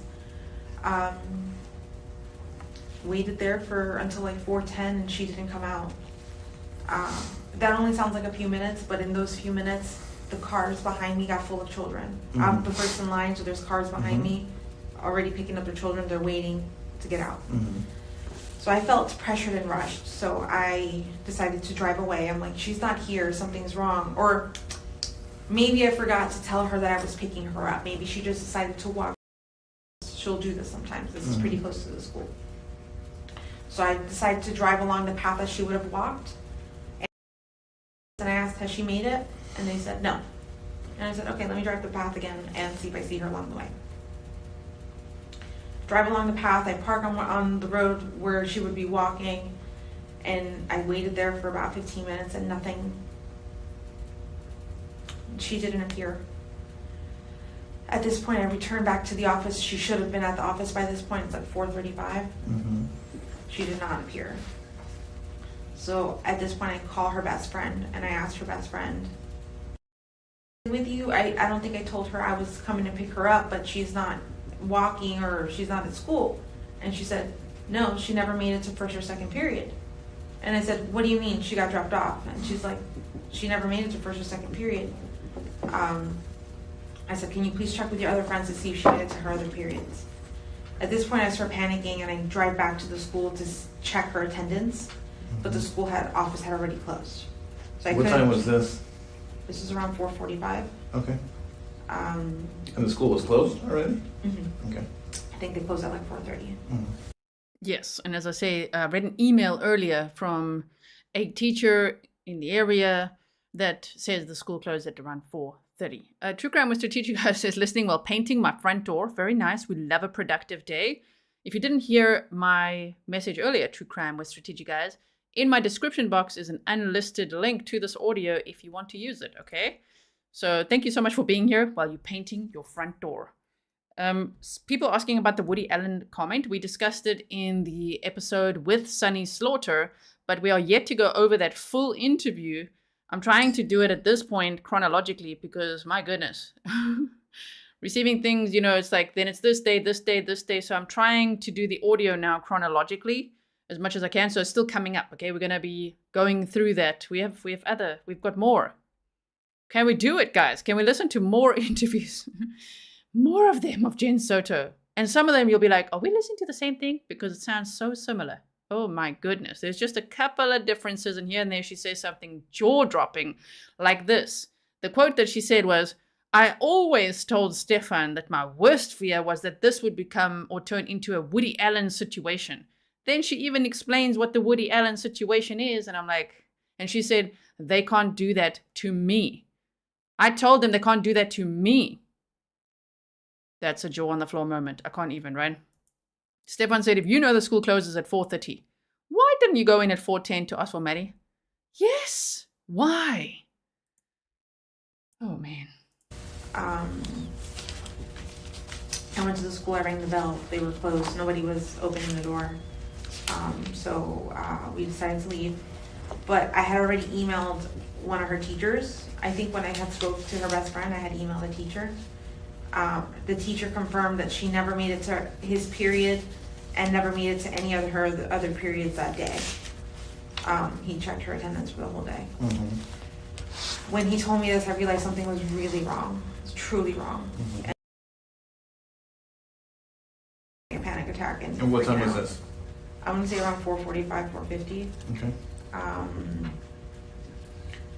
And yeah, I called Stephan. I asked Stephan, like, did you drop her off? He said, yeah, why? I'm like, she never made it to school. He's like, what? What do you mean? I'm like, I don't know, just she's not here, she's not here. And he drove immediately to the office and then waited with me. I was having a panic attack, trying to stay calm, but it was really hard.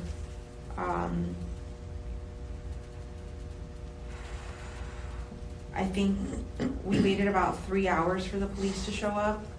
I think 2 children had gone missing around the same time in a park nearby, so all the cops were answering that call.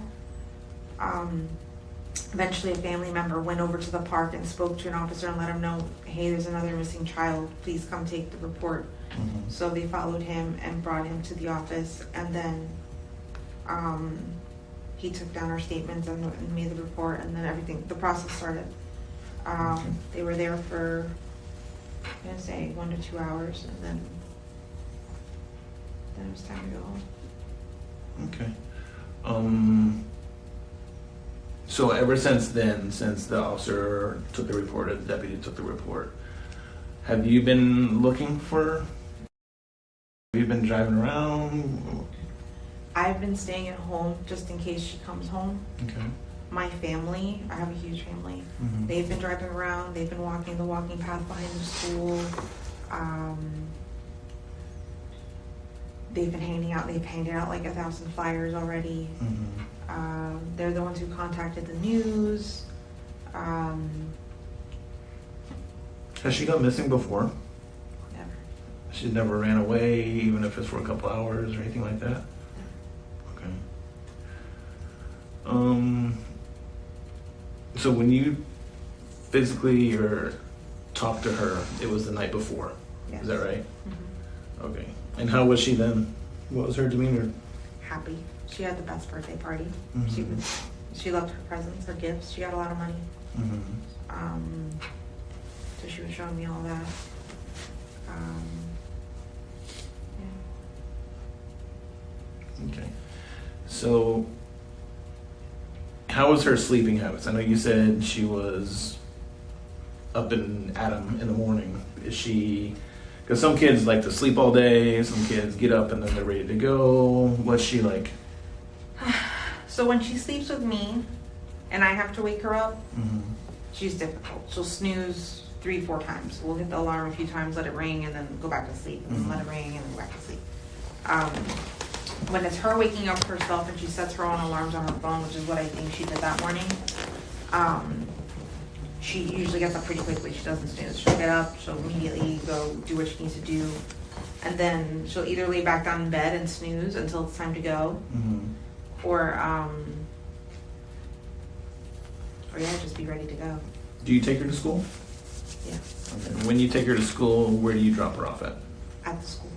Okay, so you pull in through the line and drop her off at the front and stuff like Yeah. that. When she goes to school, when you take her to school, is she talkative in the car, or what does she do on the way there?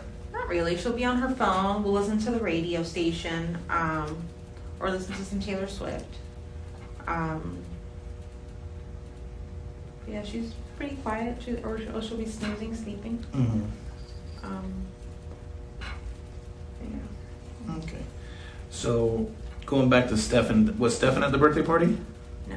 No. Okay. He was traveling from Northport, Florida to Kissimmee, Where's Northport?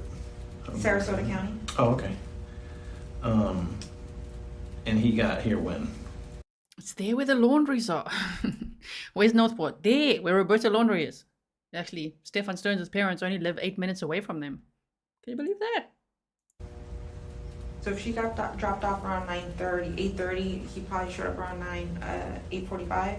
Did you know he was coming? Yes. Okay. So you guys hung out? What did you guys do that night? Okay. Yeah. What did we do that night? I only spent about 30 minutes with them because I had to go to sleep. I had to take my meds and go to sleep. Mm-hmm. And I know that they need to go to sleep because they have to go to school, or she had to go to school. I usually like making bedtime around 10:30. So when I got there and she was still up, I understood why she was still up. She was waiting for me and wanted to show me all her presents and stuff. But by 11, I was just like, you guys need to go to bed. It's late. Like, it's super late. Mm-hmm. The way she's like, you guys need to go to bed now. And I mean, Stephan, a 37-year-old man, kind of also being treated like a kid because he's a man child. But you know what I mean? Like, you too, go to bed. It's late now, okay? She's got a school day tomorrow. Don't forget that Jen Soto had 2 days off from work when she needed this good night's sleep. Wow, 2 days off. Got to have a big rest for 2 days off. You too, go to see. I invited him. Oh, just terrible. Simone said she has an answer for everything. So she knew. Yeah. Sorry, I forgot what I was going to say.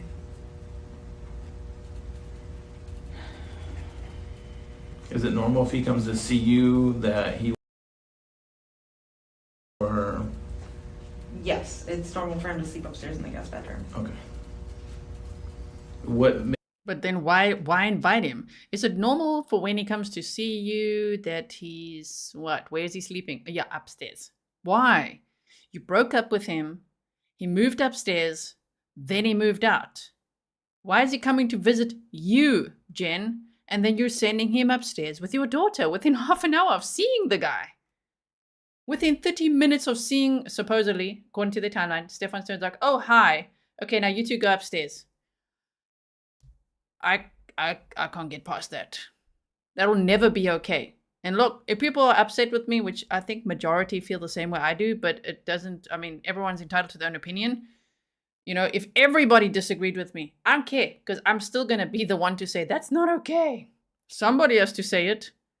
That is not okay to be like, oh, hi, Stephan. Okay, you two off to bed now. Off to bed. Got to get a good night's sleep in my king bed. You go upstairs to bedroom number 4. You know what's interesting is that Stephan had no regard for boundaries, especially not Maddie's boundaries whatsoever. But yet, when a roommate says she doesn't want Stephan using the bathroom upstairs, then he doesn't. Goes back downstairs. He goes and pees downstairs. He goes downstairs to shower to use the bathroom. There he'll follow the rules. So you see, if somebody has a boundary, an adult has a boundary. If they say, I don't want him to use the bathroom upstairs, he doesn't.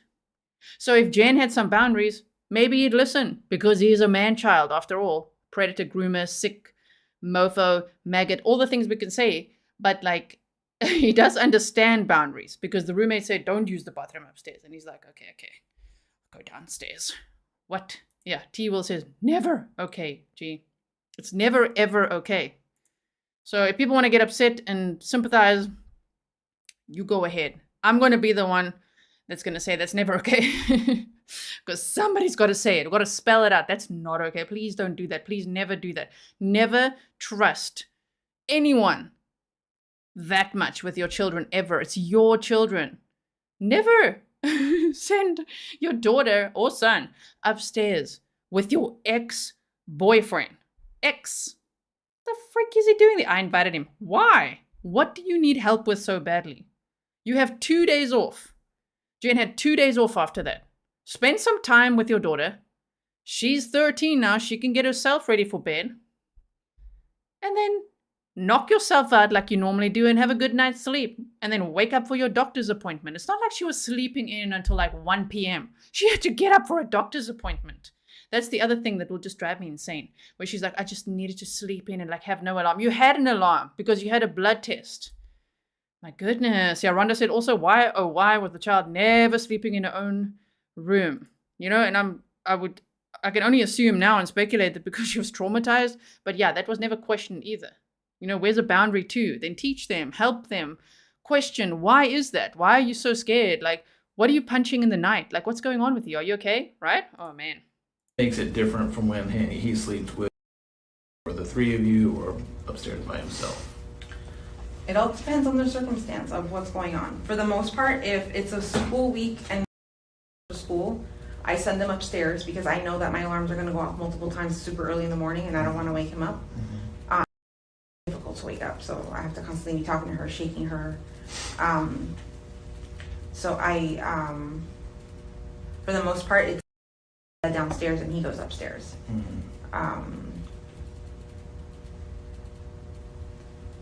What made it different that night? For the fact that I forgot my bipolar meds Saturday night, and I was not acting normal Sunday. And I realized Sunday night, oh my God, I forgot my meds Saturday night, which is why I've been so freaking weird today. I'm like, I need to take these meds and I need to sleep. I need a good night's sleep. I can't wake up early in the morning. I can't take her. I can't do any of that. I need you to do it. That's primarily the reason I told him to come from Northport, Florida to help me was this week because of training at work. I needed help. I needed support. Why Sunday night then? Why can't he come over on Wednesday night then? Why him? Why can't Maddie just stay at her grandmother's house? Joy said, someone in my immediate family is bipolar. The meds he takes to sleep have him so knocked out he slept through a tornado. He could get away with anything if she's on certain psychotropics. But the thing is, that's true. I understand.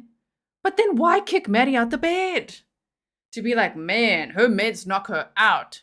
So you two go upstairs because I need a good night's sleep for my 2 days off. Why do you need to kick anyone out? Why must your daughter leave the room if you're going to knock yourself out? It doesn't make any sense.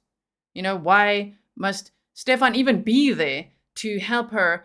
Maddie can get herself, she could have gotten herself ready for bed because she was 13 years old, right? And he didn't need to be there at all because she'd get herself ready and she'd go to bed. Wake up for school like a normal day. Jen had to go for a blood work appointment at 9. She could have dropped Maddie off a little earlier and then gone for a blood appointment. No problem there, But wow, this whole story, him even being there is like, oh, gross. And just seeing Jen for half an hour. Oh, hey, we're just watching Sister Act. Okay, you two go upstairs. What Bella Vita said, I don't think he respected boundaries. In my opinion, using the downstairs bathroom was his way of keeping tabs on everyone in the house. Could be that. Thank you for all that you've done in this case. You're right. Actually, it could be that. He's just like checking what Jen's up to, if she's knocked out yet or not. So I invited him up to help me with that.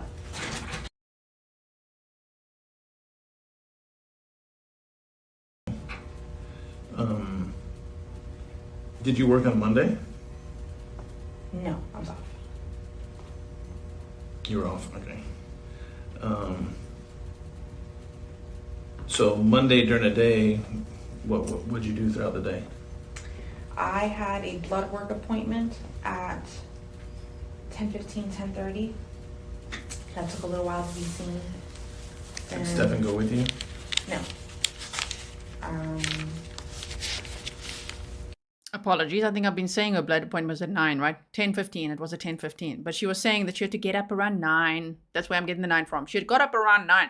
So how is that so different to just getting up and taking your daughter to school like you always do? You know, like, did Maddie ever have a voice of her own when asked, you know, how was her birthday? She loved it. Her birthday was amazing. She was so happy. No, she wasn't. She told her friends she wasn't happy. She was very upset. Many friends canceled the day before. She was very upset with whatever her mom didn't give her that year. You know, she just makes up her own story. Didn't really ask Maddie how she's actually feeling, right? Okay, so now we are at 53 minutes and it's 1 hour 42 of audio. He was not home. He had not gotten home by the time I left. Do you remember what time you left? Around, I think, 9:30. And where was your blood work at? About 15 minutes away. Which way? Towards Kissimmee or Orlando? Towards Orlando. It's on the border of Kissimmee, Orlando. It's in the Loop. It's across the street from the Loop. There's a doctor plaza there. There's a LabCorp there. So I went to LabCorp and I got blood work done. Okay. Waited there for a while. Then I must have gotten home sometime between, I would say 11:15, 11:30, something like that, or from 11 to 11:30 sometime. And he was there. But before that, while I was at my blood work appointment, he actually called me. He said, "Hey, I'm sorry, I left my phone at home. I was running some errands. This morning, we made super great time. She got ready super fast. We left super early. I offered her McDonald's multiple times, but she refused. So she asked to be dropped off early. And so he did." Did she ever go to school? Did she ever ask to go? Because sometimes kids don't want to go to school, period. Is it normal for her to ask to be dropped off early? Yes, sometimes. Okay. She's asked me multiple times to ask her to drop her off early. She wants to meet up with her friends, or she wants to get there earlier and earlier just to meet up with her friends. But you... I wonder if that was all the time or in that week where Maddie had a project, you know, the door painting project where she was actually voted as student of the week. Remember that we looked at? And there she had to be at school earlier. And then she also left later. So it could be also, I mean, telling the truth. But really the context might be that week that she wanted to go earlier and earlier to meet up with a friend. Yeah, in the week that she was painting a door, right? With her classmates. I don't know if it would be all the time. I'm not sure. I'm sure her friends would know, but yeah, we don't know that right now. Okay. Still drop her off at the school? Yes. Okay. So she hangs out with her friends within the school? Yes. Okay. The only reason I think he did not take her to school directly that morning is because she has voiced multiple times, "Hey, is Stephan taking me to school? Can you please drop me off far away?" She's embarrassed by his car. It's a Cadillac, it's not that old, but to her it's an old hoopty. She can't be seen in it. She doesn't want to be seen in it. So I'll just interject and say she's embarrassed of him, in my opinion. Not the car, and also he wasn't in his car, he was in his dad's car that time. she's made that comment before, "Please drop me off far away, I want to walk." But yeah. When you look at the car, to me it looks like a normal car. It looks old, but Gotcha. Okay, so so would he come here? Would you go there? he would come here. He's only been gone for the last 2 months. So he's come here those few times. Okay. I have.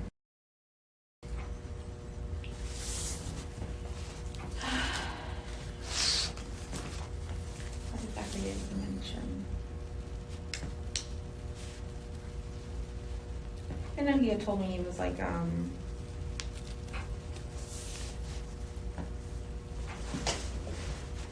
frustrated, I guess.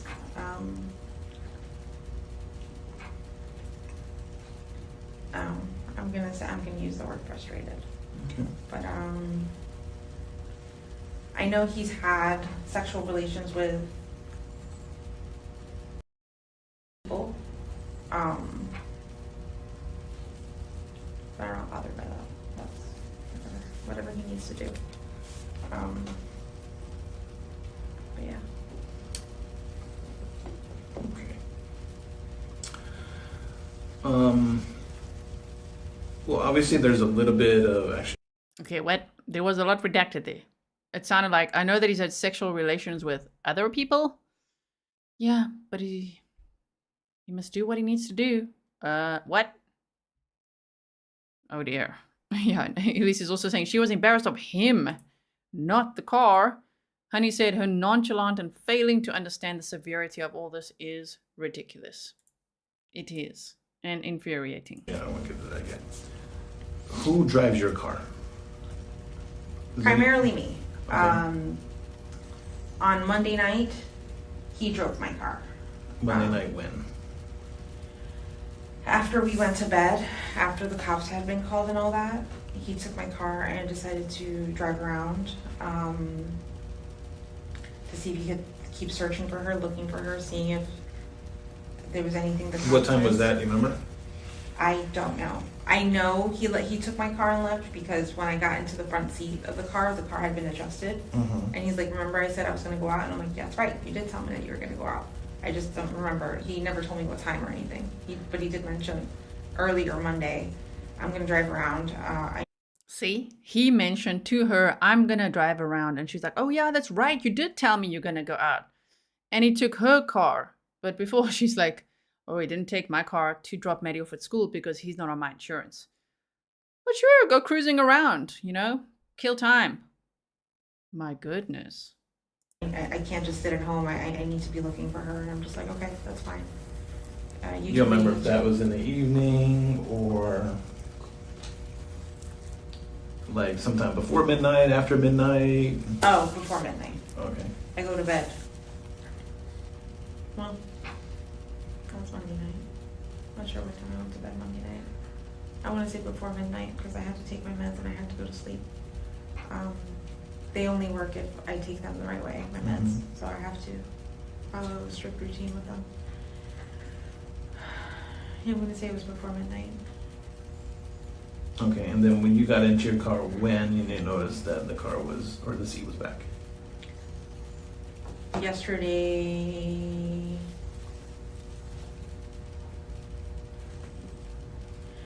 whenever we got kicked out of the house, whenever they told us we couldn't go back in, Mm-hmm. forensics was coming. Mm-hmm.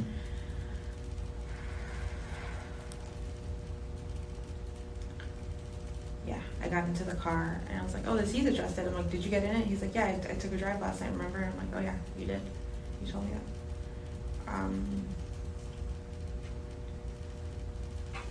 So Monday night, did you ever? But even that, when it's like, oh yeah, you took a drive last night. Okay. Not like, why are you driving my car? What the hell are you doing driving my car around? You're not on my insurance. You're my ex-boyfriend. Why are you driving my car around? I know at that point, Maddie was missing, so maybe she's like, oh, he's looking for Maddie. Why aren't you looking for Maddie? Why did Jen never look for her daughter? Never. She said her family looked and they handed out flyers and they went all out. Okay, but that's what you're supposed to be doing, right? It's really strange. Come here to the sheriff's office Monday night? No. No? Okay. Did Stephan come here I don't think that so. you know of? Okay. Do you know?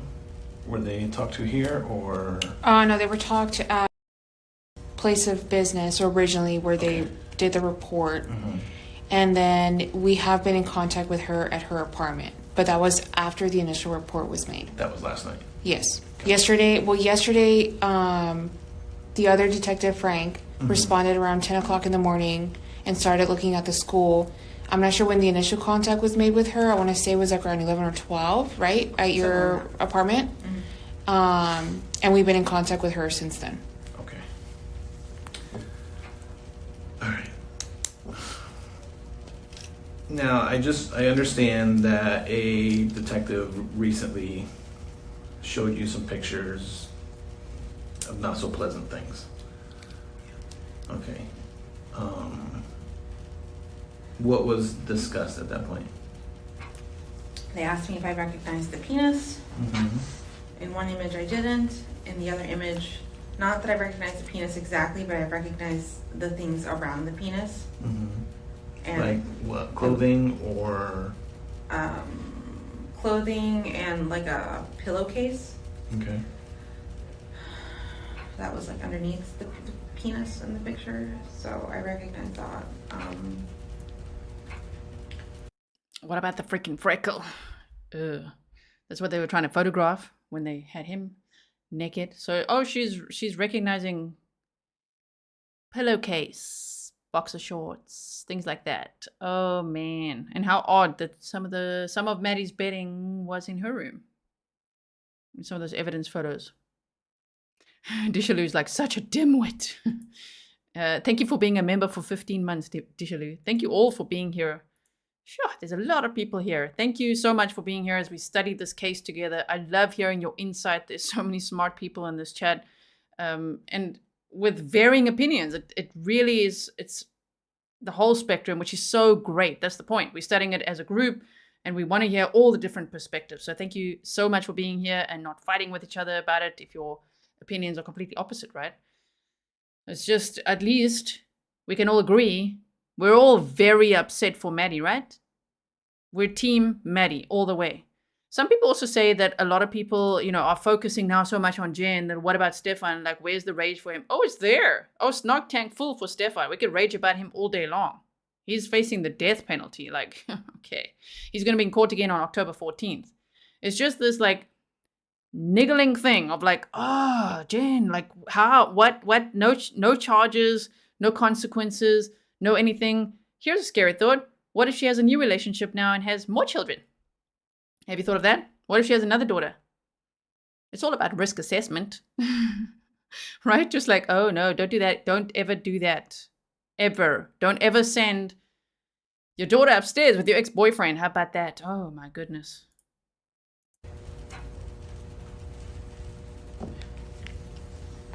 Did he explain to you where those images came from? He said Stephan's phone. Is that correct? Did he explain to you the content of those pictures?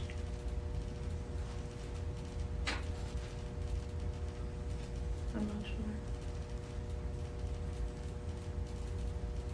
Just explain that they were in his phone, that there's evidence that they've been sexually active or doing things. No.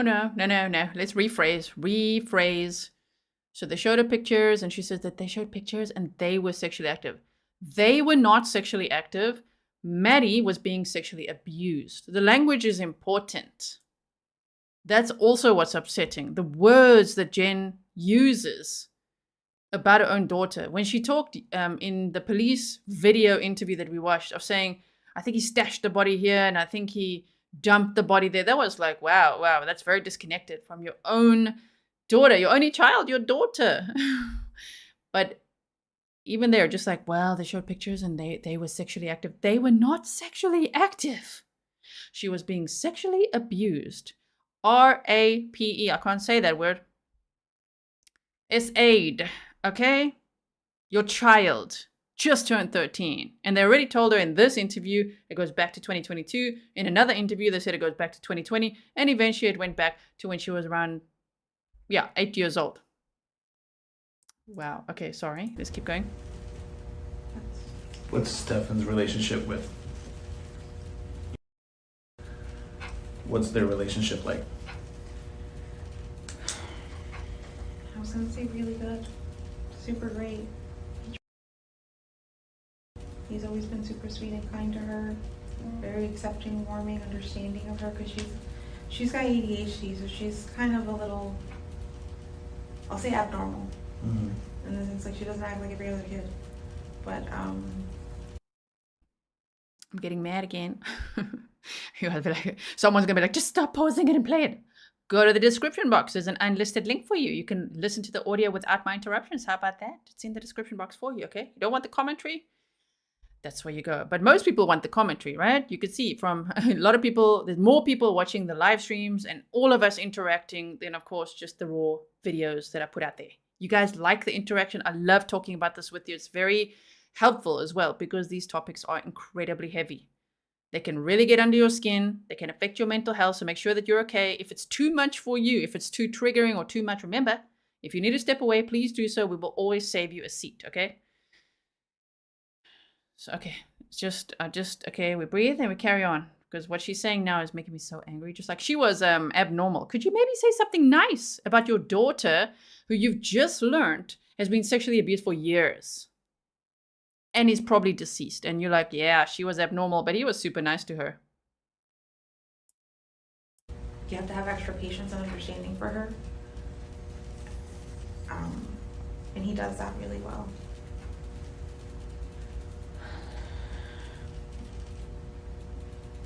And she's now, right, from what I understand? She just turned Just,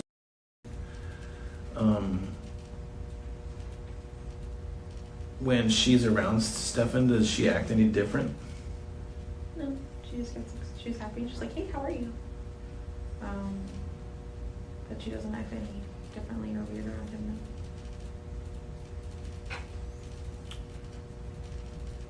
now. There's no really easy way to ask this, but do you think it's possible that Stephan and her are having a sexual relationship?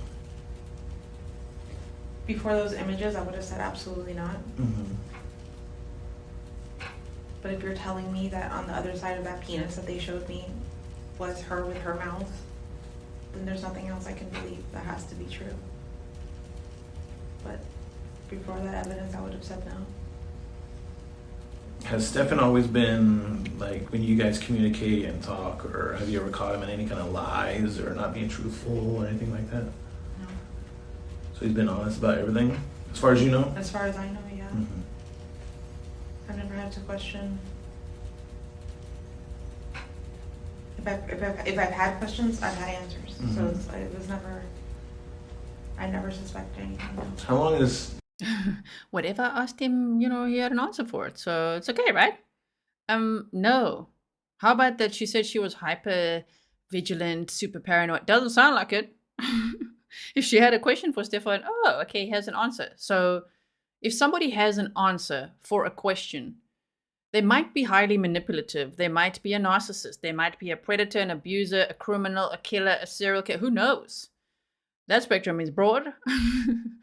Can't just blindly believe people. My goodness. She's just like, oh yeah, you always had an answer. But the way that she just said, well, do you know what you just showed me? That picture was his penis. And if her mouth, the way she talks about it, if her mouth was on the other side of that picture. Wow. And she's not utterly disgusted. She's not like, she can't even, like, I wouldn't even know how to really say those words if I had a daughter. Right? It's like, or a friend, any one of you. If it happened to you right now, I know many things happen to all of us. Okay, this community, we've all survived a lot. Okay. But what I'm saying is I feel more protective of strangers every day than Jen sounds about her own daughter. Just like, oh yeah, okay, well, if that was his penis and her mouth was on the end of it, well, I'll have to believe it. Like, what? How long have you lived in Kissimmee? I've lived in that house on and off since 11 months old. Okay, so.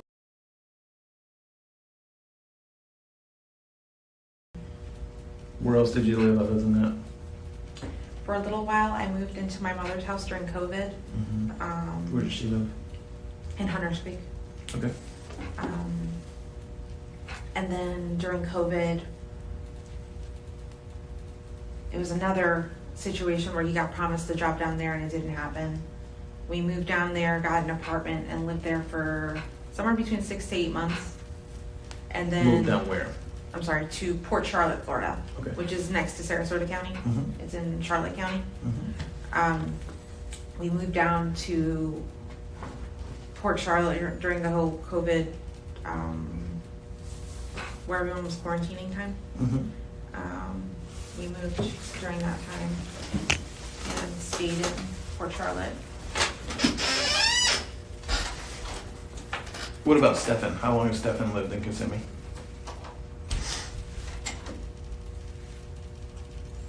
I'll say on and off for 7 years or 6 years. The first he was still staying at his parents. Where does his parents live? At the time, they lived in Winter Garden, Florida, but now they live in Northport, Florida. That's who he lives with down there. Oh, okay. What about family? Any other family around here? Who, him? Mm-hmm. No. I think he's got distant relatives, but nobody he's ever talked to like that.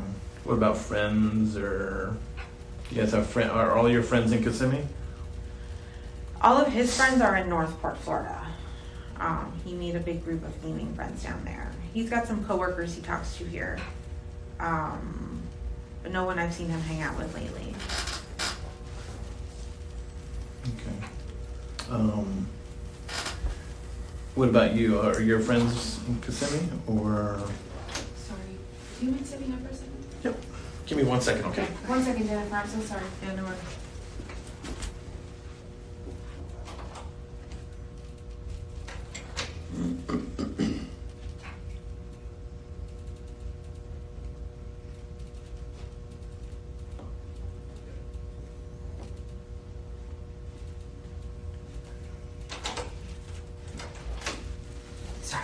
Sorry.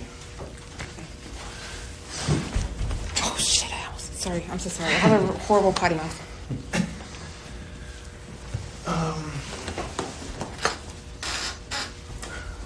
So also we were talking about Stephan's relationship with her, and when, like, if you aren't in the same room, How do we communicate? like texts. No, we speak to each other. Okay, so you call each other on the phone. If she's in the same room? No, if you guys aren't in the same room. Oh. Like if she's out with her friends, or you're at work, or. Call or text, but she's really bad about responding. She'll put her phone on silent or do not disturb. Mm-hmm. And sometimes she'll respond, sometimes she won't. Okay. How do you and Stephan normally communicate? Via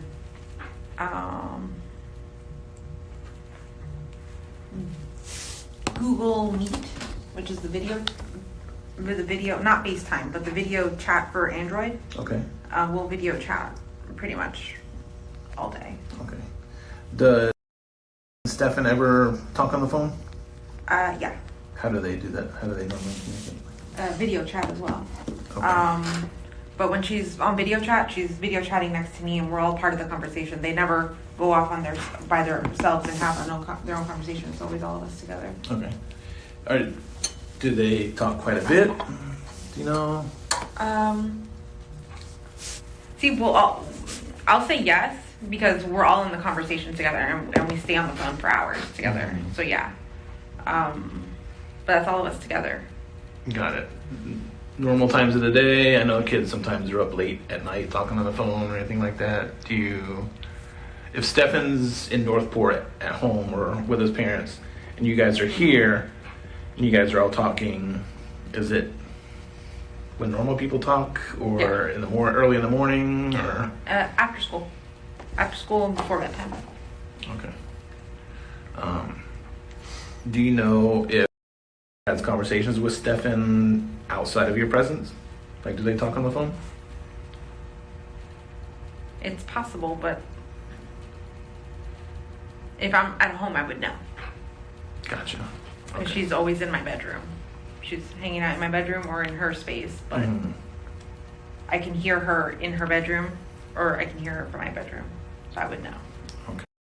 Just going to pause it there for a second. Lou Bear Grill said, I can hear the behavior panel ripping this Jen Soto interview to pieces. So many things they would call out. I don't know if you guys saw, but on just about day one, when Jen Soto had those media interviews with Fox 35 and that other news channel, I'm sorry, I can't remember the name now. It was like WBTV or something, I think. WBTV, something like that. Or Channel 9. When she had the 2 media interviews, the behavior panel already analyzed that. And already then they were like, there's deception here. Something's going on, right? Like, if you haven't seen that, you need to check it out. I do wonder, I hope that they analyze the police video interviews that we got to see. If they're watching, they're allowed to use the content. Go ahead, please take it. I will send it to you. Please do a video on it. Oh my word. We'll all be over there being like, okay, let's watch every single thing they say, because it's gotten worse since then, right?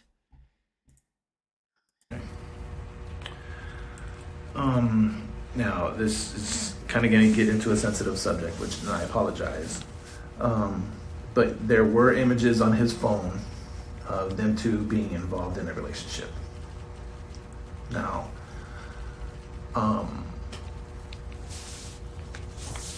has she ever disclosed to you or anything like that? If anything like that has happened between them? No? Okay. Has he ever mentioned to you, like, is he into any kind of, like, does he watch porn or any that you know of? I'm sure he does, but Does he watch it around you or? Okay. I know some thing, or does he do that to your phone or anything like that? Okay. we pretty much respect each other's privacy. What about his phone? Do you ever go through her phone at all? Sometimes, but not as much as I should probably. Mm-hmm. But yeah, Because you trust her. Yeah, I've gone through her phone before though. Okay.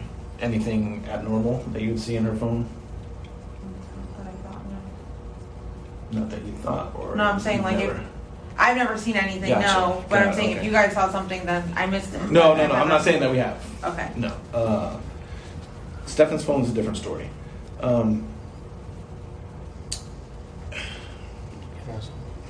Just going back to the comment you made about how you know that he was sexually active with someone else. And I found out about it later. But there was a girl he had been hanging out with, a coworker. This was about over a year ago.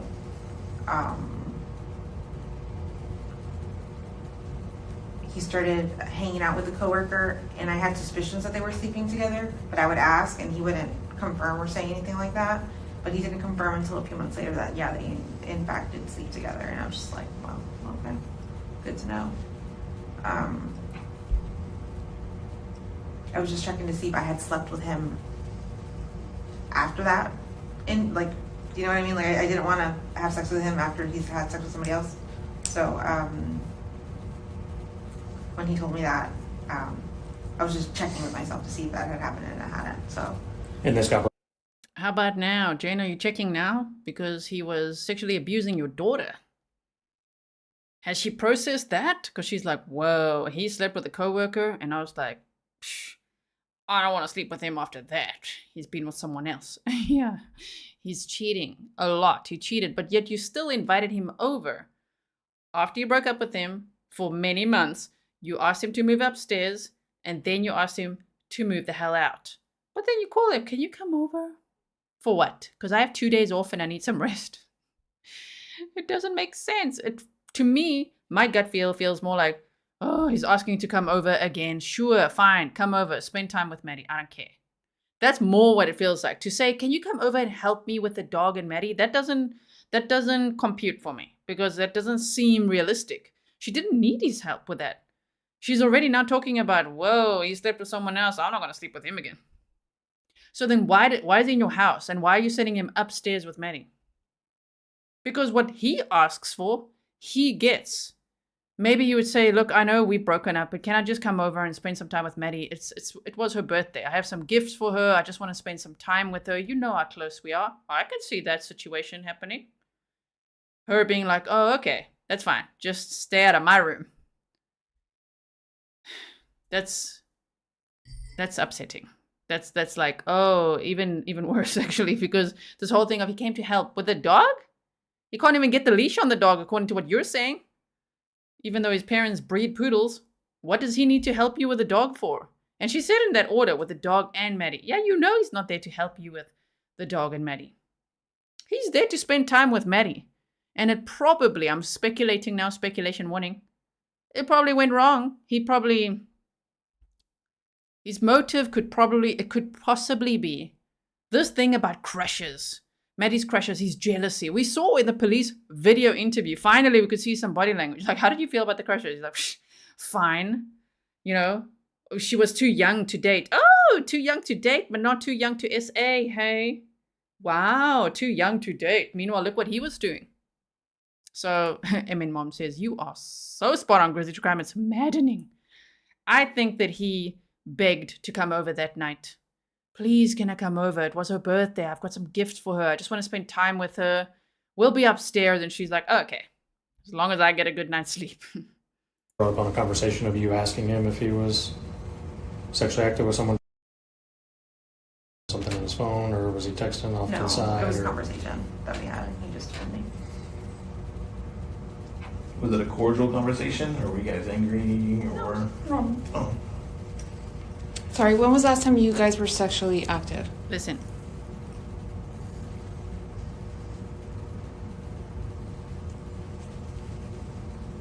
December of not December 2023, but December 2022. Okay. What? December of 2022 is what she says, is when they were last sexually active.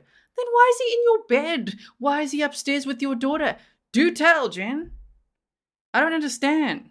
Because that's what he wants, is probably the answer. He wants it. And, you know, they're so close, and I would like a full-time babysitter is more like it's what it sounds like. You know? He takes some weight off my shoulders. It's nice to have him around because, you know, Maddie's a handful. That's how she talks. Wow. Yeah, Christina says, I agree. He was upset about the crush. Christina, you are also up late like me. Christina's in South Africa also pulling all-nighters lately. You know, yesterday, it was probably like 2 a.m. My time has shifted so much. I was watching something on TikTok where this mother has this countdown to her daughter's golden birthday, which is her 13th birthday. And every day leading up to it, she had like this, it's almost like, what do you call them? Like an advent calendar, spoiling her daughter with something. Oh man, and just seeing that and her excitement, her joy, how much she spoiled, just what a beautiful girl she was. Just seeing that, I was so sad for Maddie. Because Maddie never had that. No, she didn't even have a fraction of that. I mean, just the way that mother was about this daughter. If I find it, I'll link it in the description box for you. I was watching this with tears in my eyes, just thinking of Maddie. Like, see there, that mother loves her daughter. And he's making sure she has the very best 13th birthday ever. And I'm sure beyond as well. But I was like, shame. Like, this was a big one for Maddie. She turned 13. It's just like, whatever. Hardly spent time with her. Maddie spent the weekend at her grandmother's house. Came home. Jen sees her for half an hour. Run upstairs. You go upstairs now. With him. Oh, it's terrible. Simone said Jen's idea of a little house on the prairie. Ew. Yes, ew. At that point, I had decided that I wasn't interested in sex. I wasn't. My meds just really affected me, and I was just like, you know what? I think it took a while to figure out that it was my meds. I was trying to figure out if it was like my hormones or my body, like what was going on, but it was just my meds. We narrowed it down to that. So when I realized that what was happening, I just had to accept it, because it's either come off my meds or fix my sex drive. Well, come off my meds, fix my sex drive, or stay on my meds. I'm gonna stay on my meds. Like, I need to stay stable. So, yeah. And that's fine. Stay stable. You broke up with him. Bye-bye is it. Boundary, door closed. Not go and sleep upstairs with my daughter, knowing that Jen is not even having sex with him since December 2022. There was some document we read where she said something like, yeah, but he was sexually frustrated. I've got to find that sentence again. I'm like, what? We've got to listen to that again. We've got more audio interviews, of course, to listen to. There's so much information in this case. Like, it's really, when the when the court clerks say it's voluminous, or the agency clerk, this is voluminous. Oh, I understand. This is voluminous. There's a lot of information that we've learned from this case already, right? Where have you guys been staying? I know you said they kicked you out of your apartment or whatever, but while they were at your apartment, where were you guys staying? At a hotel right off a Disney property, Home Suites by Marriott or something like that, on Western Way, off of 429. Okay. So you and Stephan have been together pretty much the whole time after. Have you guys always been together, or has there been times that you stay at the hotel or you work in, then him be out by himself? When I woke up this morning, he wasn't there, and he was gone for about an hour. But he came back and he said he had gotten some Wawa, and then he got lost because he didn't have his GPS or phone on him or anything like that.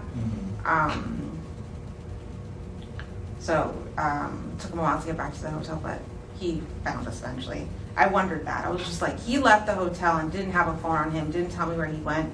I'm like, how is he going to find his way back? I don't think he even paid attention to how I got here because I'm the one who drove. I'm the one who knew where the hotel was. I was like, I don't know if he's going to figure it out, but he did.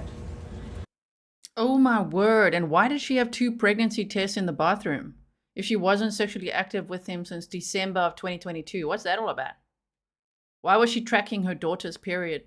Maybe some mothers do that. I don't know. She's like attracted on an app. But then you had the 2 pregnancy tests there, but you were not sexually active. You had no sex drive because you're meds.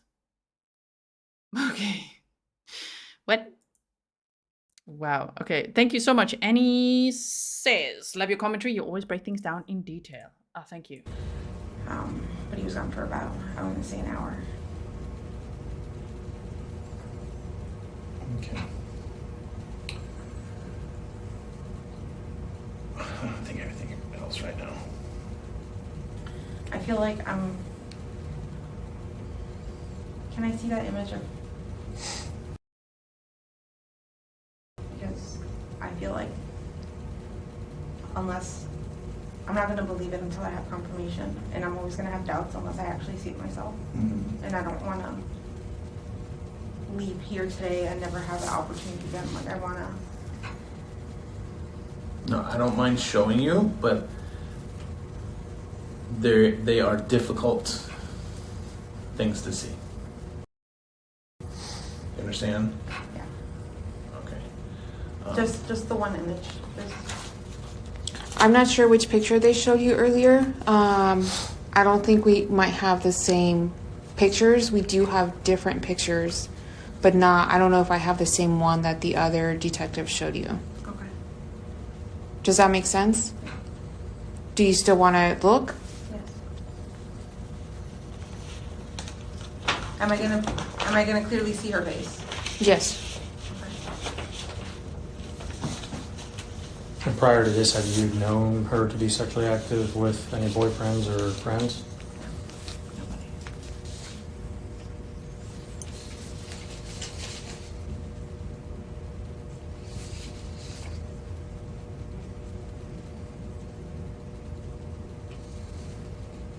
That one right there is enough.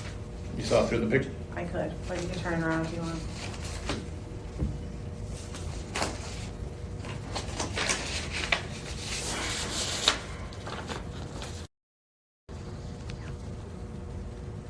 Do you recognize anybody else that may be in that photo?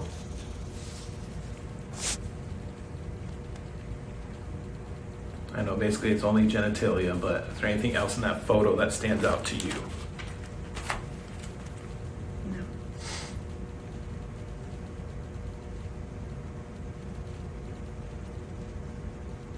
Anything in the background? Is this a picture of a picture? Is this a picture of a phone? Like, is this background Yes. now? Yes. Okay. Yeah. Yes. Let me see.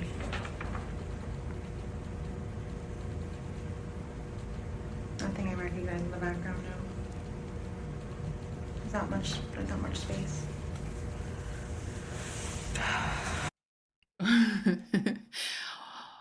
I'm laughing because it's ridiculous. There's no reaction? Maybe I laugh because I'm angry. Sometimes I can do a rage laugh. You have no reaction. They're showing you the picture now. Oh, is this a picture of a picture? Take this picture of the phone? Okay. That's it? That's your reaction to seeing this horrific child essay material with your daughter in it, with Stephan Sterns in it? And she's like, is that a picture of a picture? Oh, okay. Drea, is that, am I saying your name right? Drea, you are a gem, sweetest person ever. Oh, thank you so much. That was, and when people say, well, she's medicated, of course, she's not going to have a reaction. She's numb. Hello, did you see the police video interview where they said, your birthday is tomorrow? And she's like, my birthday tomorrow? And then she cried, like, okay, she can react. Well, that didn't look fake. Actually, it looked like she was crying. She's crying for herself, in my opinion. Sure, it's just like, oh, okay. And maybe it's shock. I know. There's going to be a whole, it's my opinion, it's my channel, I'm sharing my opinion. Remember, I'm sharing this audio with everybody. Content creators, go ahead. We'd love to hear your commentary. Go and watch far and wide. Hear everybody's take on it, okay? I'm saying that that's shocking to me, that even if it's like, whoa, that is hectic.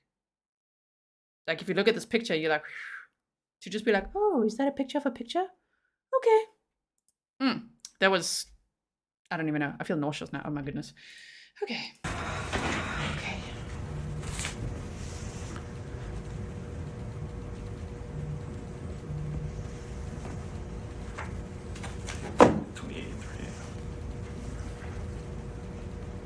If you don't mind asking, who keeps calling? Everyone. The news. The family and everything. My family, they're all trying to figure out if I was the news, because last they heard I was going to the news conference and that I was going to watch that, but that's not what happened. So they all want an update, see where I'm at and what I'm doing and what's the latest. Yeah, but understandable. Yeah, you can let them know that the reason it's taken so long is now this is now a Kissimmee police investigation, okay. since that's where you guys live. Yeah. Okay. I know this may not make sense to you, but amongst us it does. Sometimes when people call the police and then want to file a report, there's jurisdictional lines that we got to follow. Okay. Yeah. So being that she was dropped off at school, that would make it Orange counties. Okay. But now we can't definitively say she was dropped off at school. We believe she was. We got to go on. We definitely know 100% that she was at home at your house on her way to school. So that's why we're involved. Okay. So we had 1 hour 18 out of 1 hour 42. I can see in chat, obviously, people are very upset with the language that the police are using, saying this relationship, sexual relation. I think it's intentional. I think they're using that language to try to see what Jen would say about that. You know, if they said, well, did you know that he was sexually abusing your daughter? I mean, that would be, in the context, maybe too intense to get answers out of her to say, oh, did you know that they were having a sexual relationship? Could be easier to, like, get the conversation going. You know what I mean? I mean, they are investigating sex crimes. They are detectives. They've got lots of years of experience. So I think they would ask questions like that intentionally to get more information. Sometimes you got to talk along with them. The Crow said, I'm telling you, Jen did it. She's involved. Thank you so much for your sticker. Yeah, who knows? And Stark Jerk said, Jen seemed like she'd be mad at Maddie for the CSAM. And we do, here and there, we do get that, like, it sounds almost like a jealous streak, you know? Kind of like, well, Stephan chose her. That kind of vibe. We pick that energy up here and there, right? So, yeah, I can understand why people think like that as well. Thank you, everyone. If I miss a sticker or something, I'm so sorry. I do my very best to keep up with all of them. I really appreciate your support. Remember, subscribing is free. Like and share is free. Watching my videos is free. And that's all a wonderful source of support. And I'm really just here to study this case with you. I obtain these files so that we can study the case. That is what I want to do. I love doing it with this community. I mean, I'd probably be doing it on my own if I didn't have a YouTube channel. That's what I do, right? So thank you so much that we can all be here together, studying this and learning so many lessons and hoping that there will be justice for Maddie. I mean, Stephan Sterns is facing the death penalty. He will next be in court on October 14th. We'll find out more after that. Well, when's his trial? What's going to happen? Is there still 2 trials? Are they going to combine it? Is the coward going to plead guilty or what? What's going to happen, right?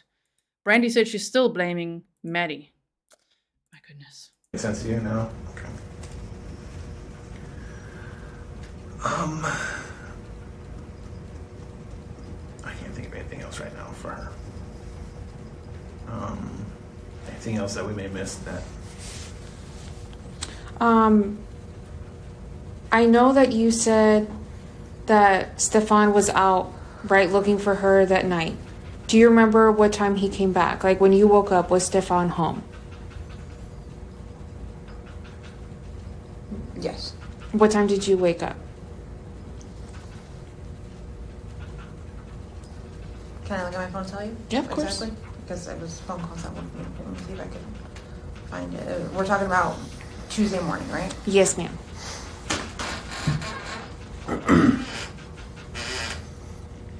And while you're looking for the time, was there any specific reason on why he wanted to use your car instead of his? Because he had just gotten a flat tire, so he's got a donut on his one of the back wheels. And I told him not to drive the car because you can't drive very much on a donut, right? Like Okay. not fast and not far. So Did he explain any, like, how the flat tire happened on the car, or He was just where driving he down. was when it? And he was just driving down 192, and then he felt like a wobble or something weird. And then he pulled over and saw that the tire had like just shredded, just fell apart. So he pulled over and Right, he just pulled over and oh my goodness, the tire was just shredded. Like Jen. Well, she did say she doesn't think he's the smartest man, right? True Crime with Strategic Guy says, and thank you so much for your sticker. It appears that they think Jen may be involved, being too harsh with terms like grape, yes, that's a YouTube censor word, might make her shut down, but softening the tone, like relationship, may get her to open up if she partook in crime. Absolutely. That's what I was trying to say. Thank you so much. Yeah, so from your experience, remember that True Crime with Strategic Eyes is speaking from experience in law enforcement. It makes sense to use the lingo, right? To like a softer tone to try to get her to talk a little bit, right? Okay. to a plaza and change the tire. Do you know where about? He says somewhere on 182, but he doesn't know exactly where because everything looks the same to him. In Kissimmee? Yeah. He doesn't know what business he may have stopped at or where. But I will tell you, Stephan also has ADHD.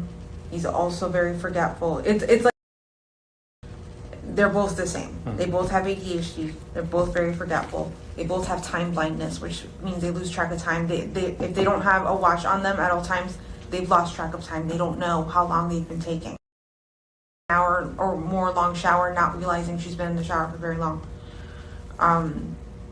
They're both the same in that respect. He's also on medication, which is making him super forgetful. It's an anxiety. Is this new for him, or has he always had this? Stephan, he's always had ADHD. I want to say that's probably the ADHD part that just it's not. It's hard to manage and control, right? It's just how you are, and it's just a lot of those little things that just it was just too much for me. And I'm sorry, what were you saying? No, it's okay. I mean, seeing them as one person is also a huge problem. And by that I mean the whole time saying they're the same, but they're not. One is 12, just turned 13, one is 37. One is a little girl, one is a sick man who can't even get a job. Like, come on, man. They're the same though. These two, they're besties and they're the same. And I'm just a watcher, but they're always together and they're the same. Stop it. Even if there's similarities, they are not the same. No.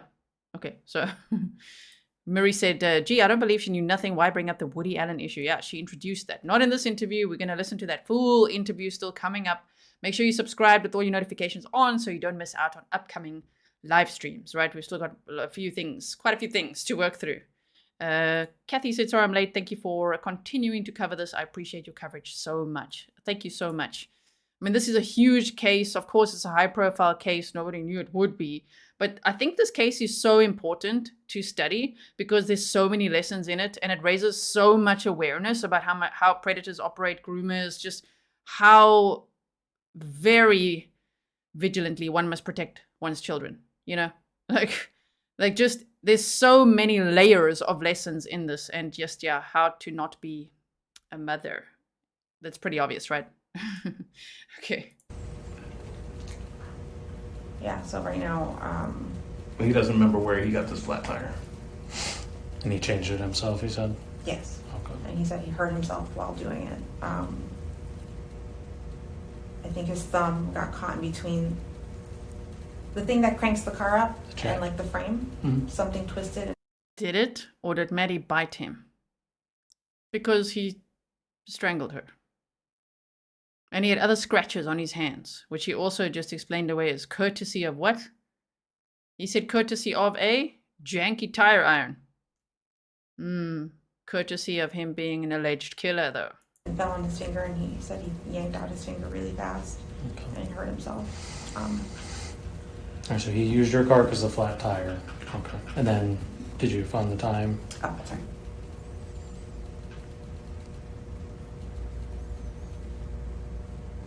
I woke up around 8 o'clock in the morning on Tuesday. And he was home? Yes, Was he awake, sleeping, or what was he doing? asleep. Okay. And then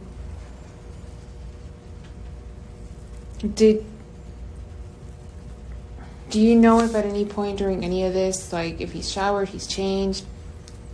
No, Not that you have physically seen? no, I haven't seen him shower or change. Okay. Do you recognize that phone number? No. Oh, sorry, we're almost done. No worries.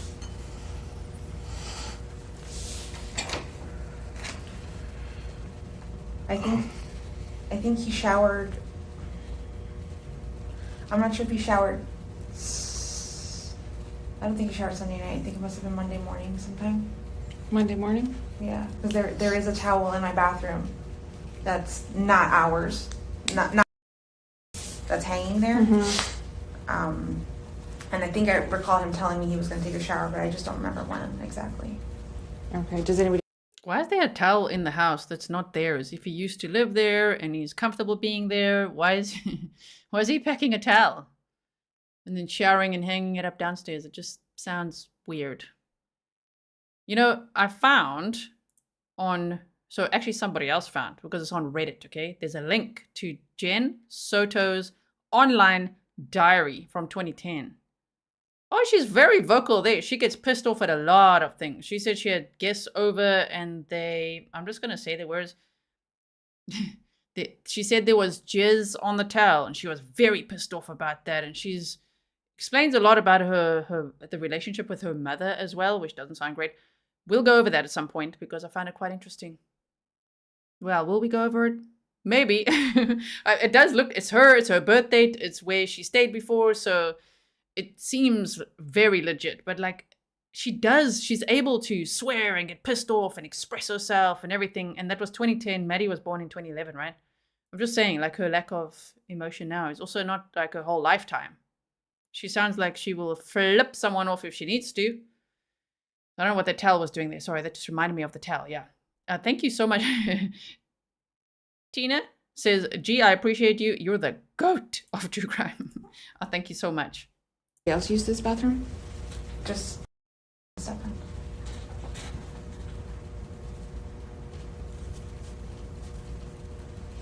You said you had two roommates. Yeah. What are their names?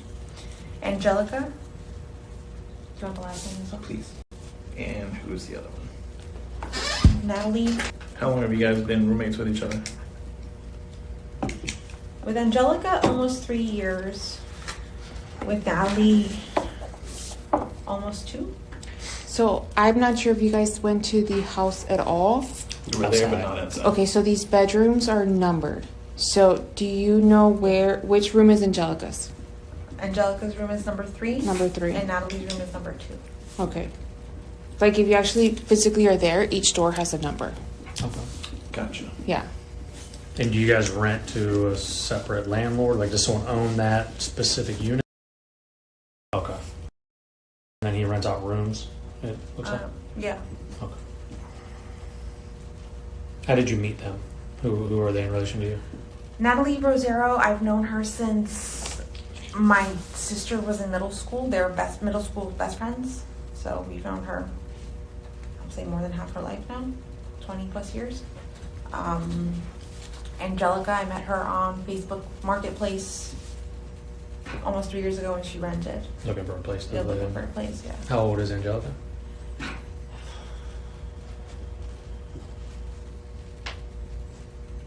31, 32. Okay, so they're both a little older. Yeah, and Natalie's. Whoa, 31 is not Well, old, okay? 36. Sorry. Natalie is 33, I think. Okay. Since you mentioned Facebook Marketplace, social media. She's got a Instagram. Okay. Do you happen to know her Instagram name? Yeah. Or if you can pull up her page, that'd be great.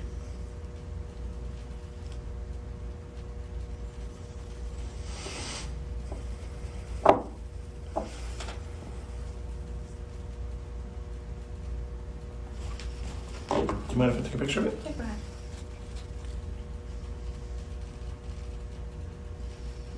What about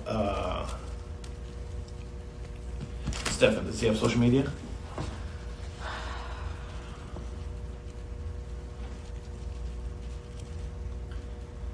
I'm not sure I don't think he's got, does he?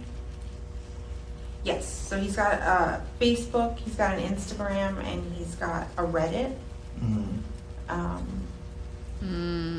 Possibly We know about the Reddit. The sustainate account matches the tattoo he had, and he was all kinds of wisdom on there, telling everybody, you know, just he had an answer for everything, you know. The guy irritates Discord me. as well, which is like a chat app. Do you have his Instagram that you can show me?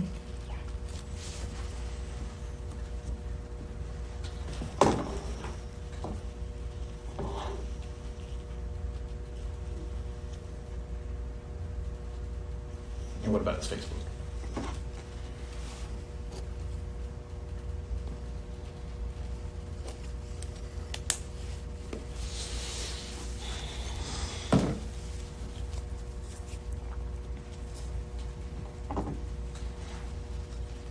What's happened at Steph? Actually, can you guys update me on what's happening with Stephan at this point? So we're like he said, we're going to get all the same information that Orange County got from you.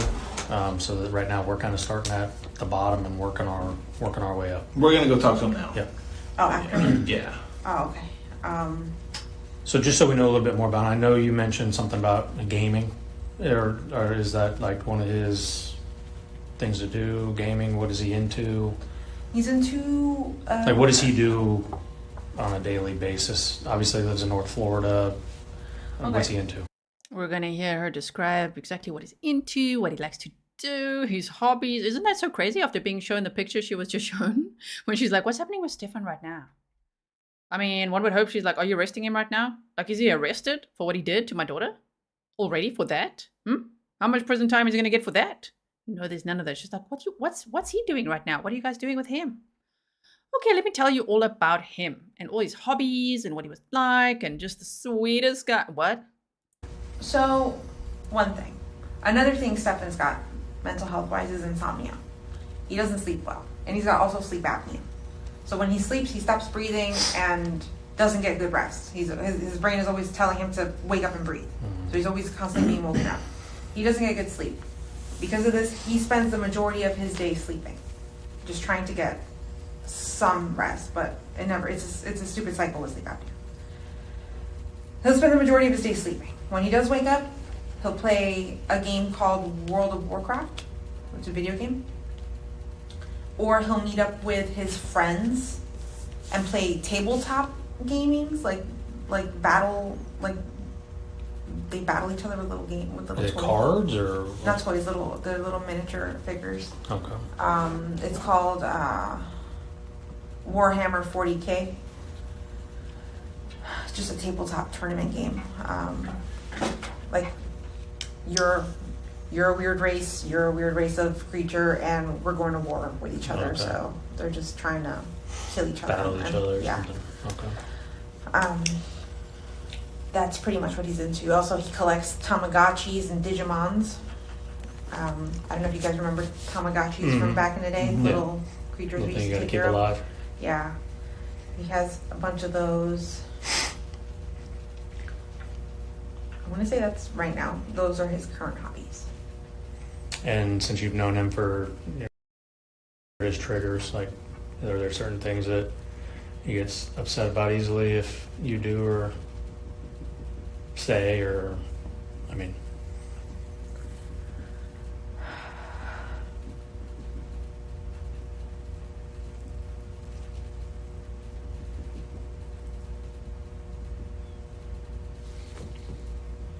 I know I can be a nag sometimes, and if I keep nagging, he'll get a little irritated, but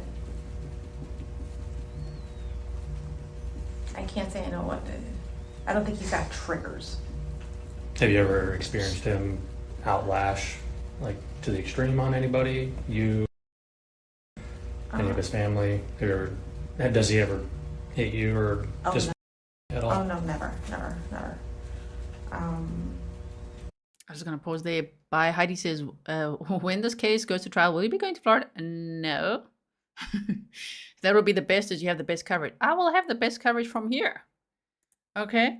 I mean, we just see so much together, especially if they stream it. If they don't stream it, sure, then we can't see it. But it's Florida, they might, depending on which trial we're talking about. If it's the homicide trial, if they combine it, I don't know if they'll be streaming that because of the nature of the CSAM material, right? But I mean, I cover trials right from here, and we can see so much, and we could put information on the screen, we could put banners up and everything. So that, but that, thank you so much for the sticker. Right? Yes, how do I say it? Jelaine says, she sounds almost proud of her man, right? We don't hear the same tone when she describes Maddie. It's kind of like, oh, he has like these little games, and he likes this, and he's just so sweet and caring and patient, like, oh no. Raz Mateo said, I believe the flat tire was Maddie haunting Stephan Sterns so they could find her. I mean, what a coincidence that day, right? That he had a flat tire, and right there, I mean, he left her body there, and then he went back to that area again. So, yeah. I'll say he does have like a little bit of a temper, but it's not anything I've ever been afraid of or been like, oh my God, he's gonna hit me, or oh my God, he's never like that.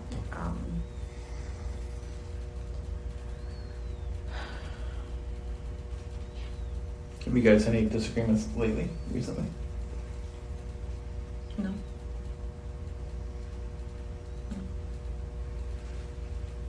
Okay.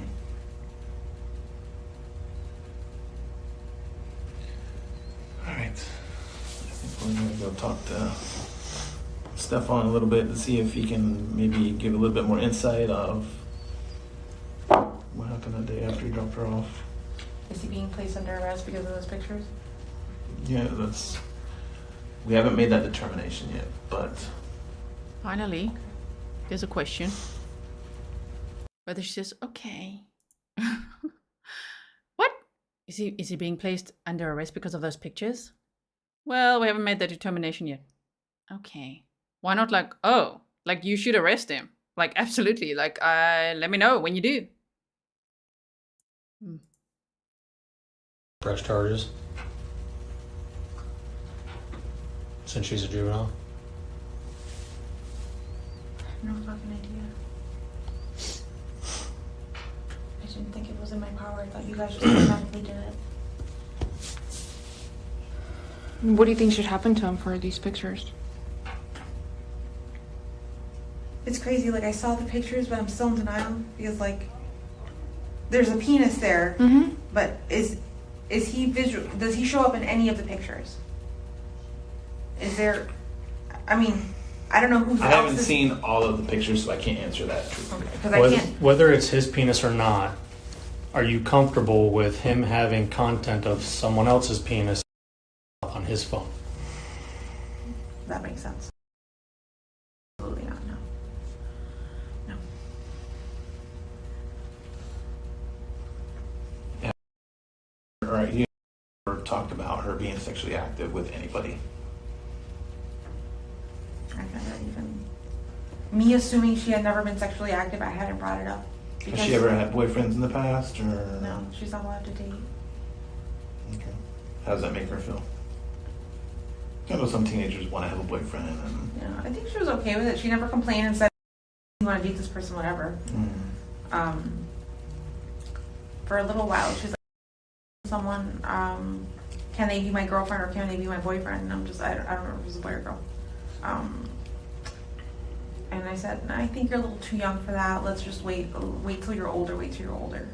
And she was like, okay with that. Yeah, I know she recently had a crush on a boy, but has she ever had boys at the house? no. Have you ever had anybody at your house, any male friends at your house? Not in years. What about your roommates? My roommate has a son who's 11 or 12, but he's darker skin complexioned. I don't think that would be his. 11 or 12? I'm sure in documents we heard he was 17. Yeah? Okay. Yes. Do your roommates have boyfriends? Sorry, I don't want to miss the context of that. Just hold on 1 second. Let's just go back a little bit. Let's go back to here. Okay. Yeah, I know she recently had a crush on a boy, but has she ever had boys at the house? no. Have you ever had anybody at your house, any male friends at your house? Not in years. What about your roommates? My roommate has a son who's 11 or 12, but he's darker skin complexioned. I don't think that would be his penis. Do your roommates have boyfriends? Not that I know of. I don't think they do. Would there be any reason with if they have boyfriends with any other male? With any other male? No. No.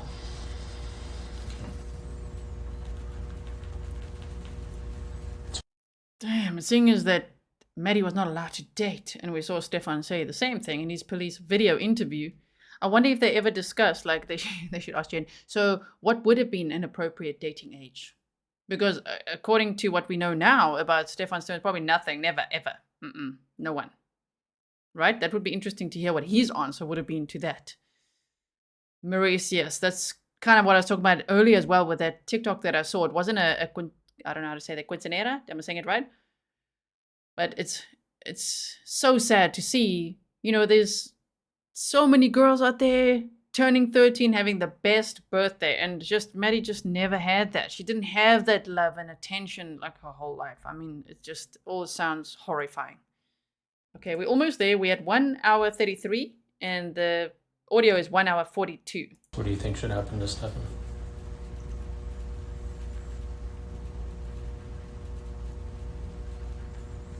I'm afraid to say press charges, but what else? Why are you afraid to say press charges? What do you think should happen to Stephan? I'm afraid to say press charges. Why? Why? Press charges. Cuff him. Now. Arrest him. Don't let me get near him. That's what she should be saying. Because otherwise I'm going to jail. Right? She's just like, I don't know. I'm just very afraid. I'm afraid to press charges. Goodness.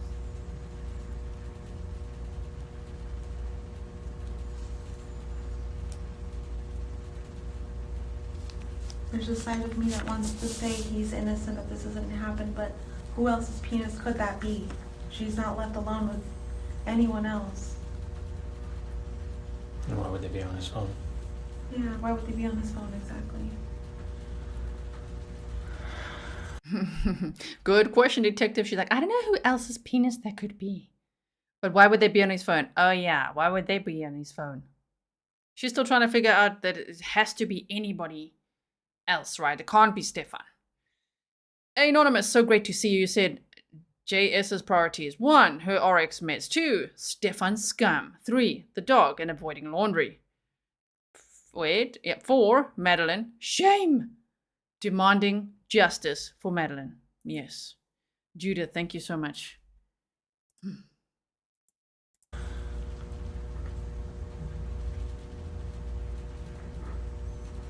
to you. Okay, we can revisit that.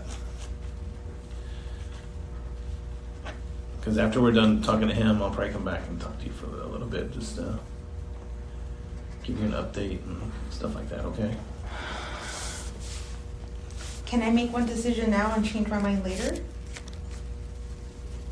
If I decide not to press charges now, could I change my mind and press charges later? It's a lot to digest. Okay, so I don't want to make you answer that right now, you know. But when we come back, we'll talk more about it. Okay, when I come back. Let's take some. The way she asked, is it okay if I don't press charges now, but then can I change my mind later? Later based on what? This is not something that is like, I need to process this because of my mental health. Just process it. You just saw the pictures. You saw the pictures, okay? It's literally like putting it in front of her face. Yeah, I'm going to decide on that later. I'm not sure if I want to press charges. Oh, goodness. I'm glad that many of you are just like so upset as well, because that just gets me so much. Every interview we listen to. Remember, this is actually chronologically now the first. Beyond the, initially when they reported Maddie missing, and then the media interviews that we saw. This is like the first police interview, like February 28th. Okay. This is how it starts. So let's go chronologically from here. Okay, and she's just like, do you think I could change my mind later, maybe? Oh, whoa, that's so casual for what she just heard. And also, how about asking the detectives, so what happens now? Where's Maddie? Are you guys still looking for her? Are you out there right now? Where is she? Where's my daughter? What did you do to my daughter? No, there's none of that. It's just like, do you think maybe I could put a pause on the pressing of charges? It's just like unbelievable. Mitzi says justice for Madeline. Thank you so much. Yes, I'm devastated by the life that Madeline had to live, and she lost her life. It's just so unfair. Time to process everything. Because you're going through a lot right now. But right now, I mean, in my eyes, it sounds bad, but almost secondary, because we want to worry about this afterwards. She's our main focus. That's where I'm at. I know that the sexual acts happened, but I'm not convinced that he didn't take her to school. I'm not convinced that he's the reason she's gone. Because if this had been going on for so long, what's the motive? Why Monday? Why that day? Why the day after her birthday when we were supposed to spend the entire week together and have such a great time? Like, we had plans. Like, we knew we were just going to be together that week and we were going to have a good time. So I just can't think, like, why? When you say what's the motive, what are you assuming? That she was taken. Not that anyone that I know has done something to her, because I feel like nobody I know would do something to her, would hurt her, would murder her, anything like that. I feel like, shoot. I just wonder if we're, like, I know the sexual acts happened, but I wonder if that's just completely separate to her actually going missing, and I just don't know. I don't know what to think. You don't think Stephan has anything to do with her going missing? I don't feel like he would. She's like, I don't feel like he would. Okay. What about all those very suspicious? But this was in the beginning. We've heard things later, right? The March 1st interview is what we heard. We watched the police video. So just remember, this is February 28th, okay? Maddie's body had not been discovered yet. That was on March 1st. Stephan Sterns was about to be arrested on this day. His police interview, the video interview we watched, happened on this day. Stark Jerk says Jen wouldn't believe Maddie if she did speak out. And I do remember remember the 896-page document we went through in 3 parts, part 1 to 3, from the district attorney's office? There was one of the friends, Maddie's friends, that said something like that. They said that Maddie had told Jen, and Jen didn't believe her. So, but that was it was like a one-liner. It was just, I haven't actually heard that. I still got to find a way to, I've still got the friends interviews. I just don't want to play them on my channel. I feel very protective of them. They're minors. So I might actually make some bullet point presentations, or I might find a way to like alter their voices or do something like that so that we can listen to it together at some point. But if there's anything I learned from that as well, I will bring that to you. Why? I'm just asking. No, I know, but I'm just trying to figure out like what would be the reason. Where would he take her? There's nowhere I can think that he could take her. That I hadn't heard of or known about, or would be familiar with. Because if not, I would tell you. Okay, she could be here. She could be here. She could be here. There's nowhere I can think of. Who does he know that lives in St. Cloud? You know where St. Cloud is. I do know where St. Cloud is. Does he know anyone in St. Cloud? Him or you? I know people in St. Cloud. Where? Where do they live? I haven't seen him in a long while though. But one person lives close to Harmony. Okay. So driving all the way down St. Cloud, passing St. Cloud a little bit. Mm-hmm. One person lives in St. Cloud, like off of Old Canoe Creek Road. Okay.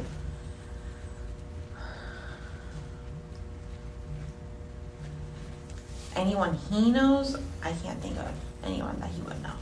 Has I know Stephan ever went with you to visit any of your friends in St. Cloud? No, So you're not sure, does he know anybody in St. Cloud? I'm not sure if he knows anyone in St. Cloud. I know the girl he dated or was sleeping with. I guess that's technically Kissimmee off of Michigan. That's technically Kissimmee. So no, it's not St. Cloud. Let me ask you this. Now I'm going to get a little bit more in depth. Why would his car be in St. Cloud Monday? I know he was going to a bunch of gaming stores, video game stores. Mm-hmm. Maybe not video game stores, but like board game store, like where he can buy little miniatures and stuff. He also plays a card game. Also, I think he was looking for cards that day. A card game called Lorcana. I know he headed up, and I think he told me the shops were off of 192 somewhere. I'm not sure how far they were. I don't know if they were in St. Cloud, but I know he headed in that direction Monday while I was at the doctor's appointment. Or no, just kidding. After. Okay. When's the last time you've been in your car in St. Cloud? Me? Mm-hmm.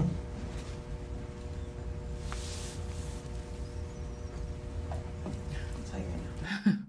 Me? Yeah. When was your car last in St. Cloud? Yeah, because Stephan Sterns went back there. Remember, I'm just going to remind everyone quickly. We've only got a few minutes left. Let's see. Yeah, like 3 minutes left. Okay. So firstly, thank you all for being here. Remember, this is an audio interview that was I just recently acquired this. It's just been released by the Orange County Sheriff's Office, right? So we've never heard this before, okay? And the police interview happened on March 1st. So those are different things. This is not the audio of that police video. They're separate things. This is February 28th, 2024. We hadn't heard this before. I'm starting with this one. There's still many to work through. Of course, we've listened to a few others, but like, let's go chronologically and hear it all unfold. We like that, right? We like that. I love things when they're chronological. So February 28th, 2024, that's when they're interviewing her. That's when they show her the pictures, as we just heard as well. Because we've read about it in documents. A lot of what we're hearing and seeing lately, we've deep dived in documents already. Most of us, if you were there with me, if you weren't, don't worry. But many of us were studying it deeply with the documents. And there were so many documents. Oh my goodness. I had to split it up into multiple parts, big deep dives. And so that was the foundation. Then they started releasing the audio files. Okay, and then now it's the police, the video interviews. And there's still more to come. There's still more that I've been ordering from various agencies, and they just say, just give us time, this will be next, and that, all the things. There's so many things. I can't believe how much information there is in this case to study, but I think it all holds some very important lessons, right? Also, before I play this again, just remember, for those who don't know, because some are asking as well, I'm going to be on Court TV today at 9 p.m. Eastern, and I've just been told I'm going to be on for the full hour. I'm not nervous at all. So that's at 9 p.m. Eastern. You have to watch it on the website, courttv.com. It's not on YouTube or anything yet. That'll be later. They might upload it later to YouTube. Can't promise that. But courttv.com, the website. Go watch live. Click watch live at 9 p.m. Eastern. I'll be on today. And then we're also going to be on tomorrow at 9 p.m. Eastern, okay? And there I'll be discussing all these videos, the police video interviews, because there's a lot to discuss there. Sassy Price said, hoping they'll make an example out of Jen Soto for any other women out there allowing this to happen to their children. Unbelievable. That's the thing. You know, there's no way that I can sit here sympathizing with Jen Soto because it's not okay, right? And many of us may have experienced neglectful mothers who put us in harm's way. So, some of us might be quite passionate about this topic, of like, oh, okay, so don't. This is not okay. There must be boundaries. There must be protection for your children. You have to live in this world with knowledge, at least. Know what the dangers are. You can't be naive and be like, oh, it wasn't happening. Educate yourself then. There's dangers out there. Even if kids are using social media like these days, oh my goodness, the amount of predators on TikTok, on Facebook, everywhere. You got to teach your kids about that, right? Because there's so many, and there's unfortunately teens that are taking their own lives because there's this sextortion happening from some connection they make online. It's really scary and a worthy conversation. So I hope to raise awareness about all that as well. Thank you, Sassy Press. Okay, let's listen to the last 3 minutes or so.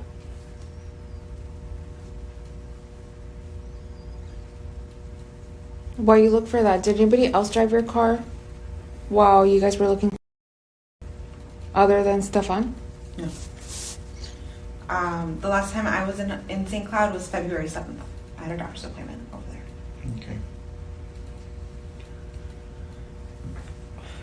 Who would have been driving your car between Monday and now? Other than you? Stephan. Okay. 3 o'clock in the morning?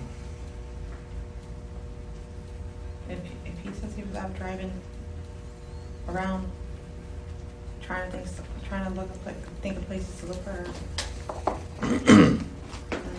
Maybe. You didn't go with him to look? No. Why? I had to stay home, take my meds, and go to sleep. Oh my word. They're like, okay. It's like, why didn't you go out and look as well? I had to stay home, take my meds, and go to sleep. Like, that's her priority.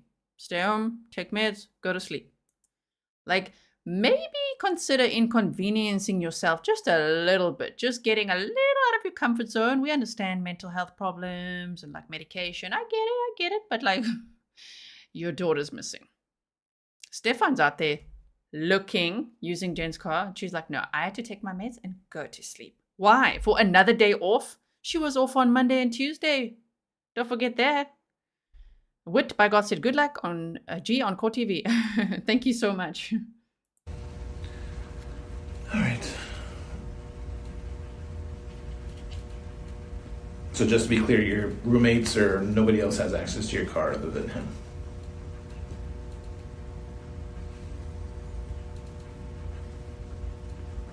Nobody has a key to your car other than him or you? The only key they would have access to would be the spare that I keep on a hook by my bedroom door, and anyone can grab that. Would I think my roommates would go into my room and take it? No. But I think the only person that would have would be Stephan. Okay. All right, anything else? You good? No, stop for now. Okay. All right, Ms. Jennifer, thank you so much. Once again, I apologize that you have to give the story again, but like I said, now I have to play catch up. Am I allowed to contact anyone right now or no? Who do you want to contact? My sister, my mom keeps calling me, but I'm not really sure what to say at this point. I mean, you can tell. I can't tell you what to say or what not to say. I will say that we are now taking over the investigation. Kissimmee PD, right? Yes, ma'am. And I'll give you my card. Is there a case number or anything I need to? Not yet, I don't think so. We have theirs, Yeah. but I don't have ours yet. Case number. That's But what she just wants. because this is an open investigation, I would highly suggest not to share any information outside of this room. Okay. Okay. All right. Thank you, ma'am. And I'll be back in a little bit.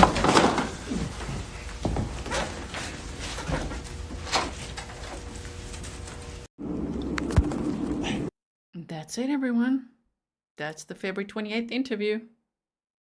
And I'm looking forward to read your comments. Let me just quickly take this off. They did at some point there say Jen Soto's phone number, so I might have to chop that out, which means then our live chat replay won't be there. I'll go listen again to just hear how they said that, because I don't want that information like that out there, even though I'm sure she's got a new phone number now. But if there's anything like that, that I do my very best, I listen to the whole thing, do my best to redact extra layers, right? Because sometimes the clerks miss a thing or two, like the Stephan Sterns police video interview. Oh yeah, no, he was on full display. If I didn't put that little black box over, oh my goodness, you guys would have seen a lot, and my YouTube channel probably would be taken down. That's a very big community violation, the policy violation on YouTube. So the point is, they might have, I think they said it there, I'm going to listen again. I've written down the timestamp. So if you don't see the live chat replay, don't worry. Read the comments. Please leave your comments, okay? Then have your conversations there as well. I look forward to reading your comments as well. Sassy Fry said, such a beautiful pic of Maddie. Thank you to Grizzly Cat for helping me find so many pictures of Maddie. She finds them all over the place, and then she brightens them for us and edits them so that it looks really beautiful. Thank you so much, Grizzly Cat. And thank you all for being here to listen to this one. As I say, there's many more ahead. Can we do it? Do we have the stamina? I think so. We're Grizzlies, right? We've got stamina, and we want to see justice for Maddie, and we want to understand this case with all the information that there is. So yeah, we've got more interviews ahead. Make sure you subscribe with all your notifications on, and then I'll see you in the next one. And just remember, I'm going to say it one more time, you have to go to the website. I'm saying it, otherwise people get pissed off at me by saying, where was it on Court TV?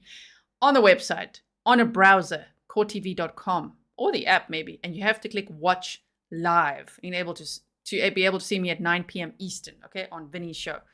J.A. Price said she was so busy raising my SS that she didn't have time to raise Maddie. Right? What do you mean by my? But she was so busy raising the man-child, Stephan Sterns. She wasn't raising Maddie. She was not protective at all, right? Marie says, gee, your name is everywhere on YouTube with so many creators right now.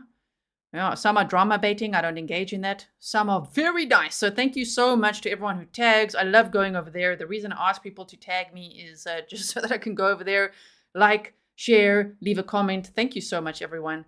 I will see you all again very soon.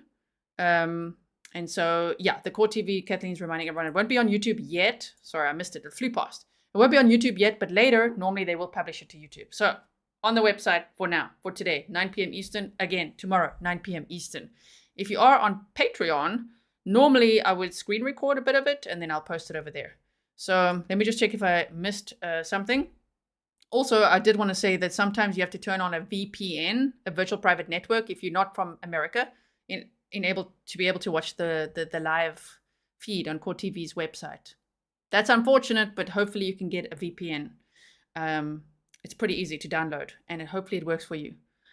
Holly says, why don't I get notifications? Are you on Patreon? If you come over there, I make public posts over there. You don't have to, sign up and pay as a supporter, as much as I appreciate every single patron so much. Thank you so much, everyone who's on Patreon. If you go over there, then I make posts over there to let you know that there's live streams coming up if you are missing notifications, okay? So, everyone, I still don't know what to say about Jen Soto. As I say every day, I wake up and I'm like, let's give her the benefit of the doubt. But it runs out. It runs dry very quick. Because I'm like, what did she just say? What? It's just, I care about what happened to Maddie. And I wish that any of us that are upset about this was there.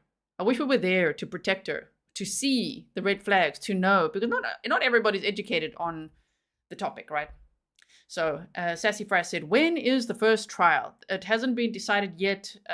It's changed. It moved. There was supposed to be one on August 19th. That was the first trial. Then they continued it. And now there's a hearing on October 14th. So mark that in your diaries, your calendars, your planners, whatever you call it. I've marked it. October 14th. Stephan Sterns' lawyer will be back in court representing him because he's too much of a coward to be there himself, like Adam Montgomery. So his lawyer will be there, and then we'll hear more. Like, what's next? When's the trial? What's the next hearing? What's going to happen, right? Okay, I look forward to reading your comments, and I will see you again in the next one. If you missed the police interviews and you missed the commentary, the ones without commentary, please go check them out because they're there for you to watch at your leisure. Leave your comments. I love reading them. See you again very soon, and welcome to everyone that's new. Thank you, mods. Bye, everyone.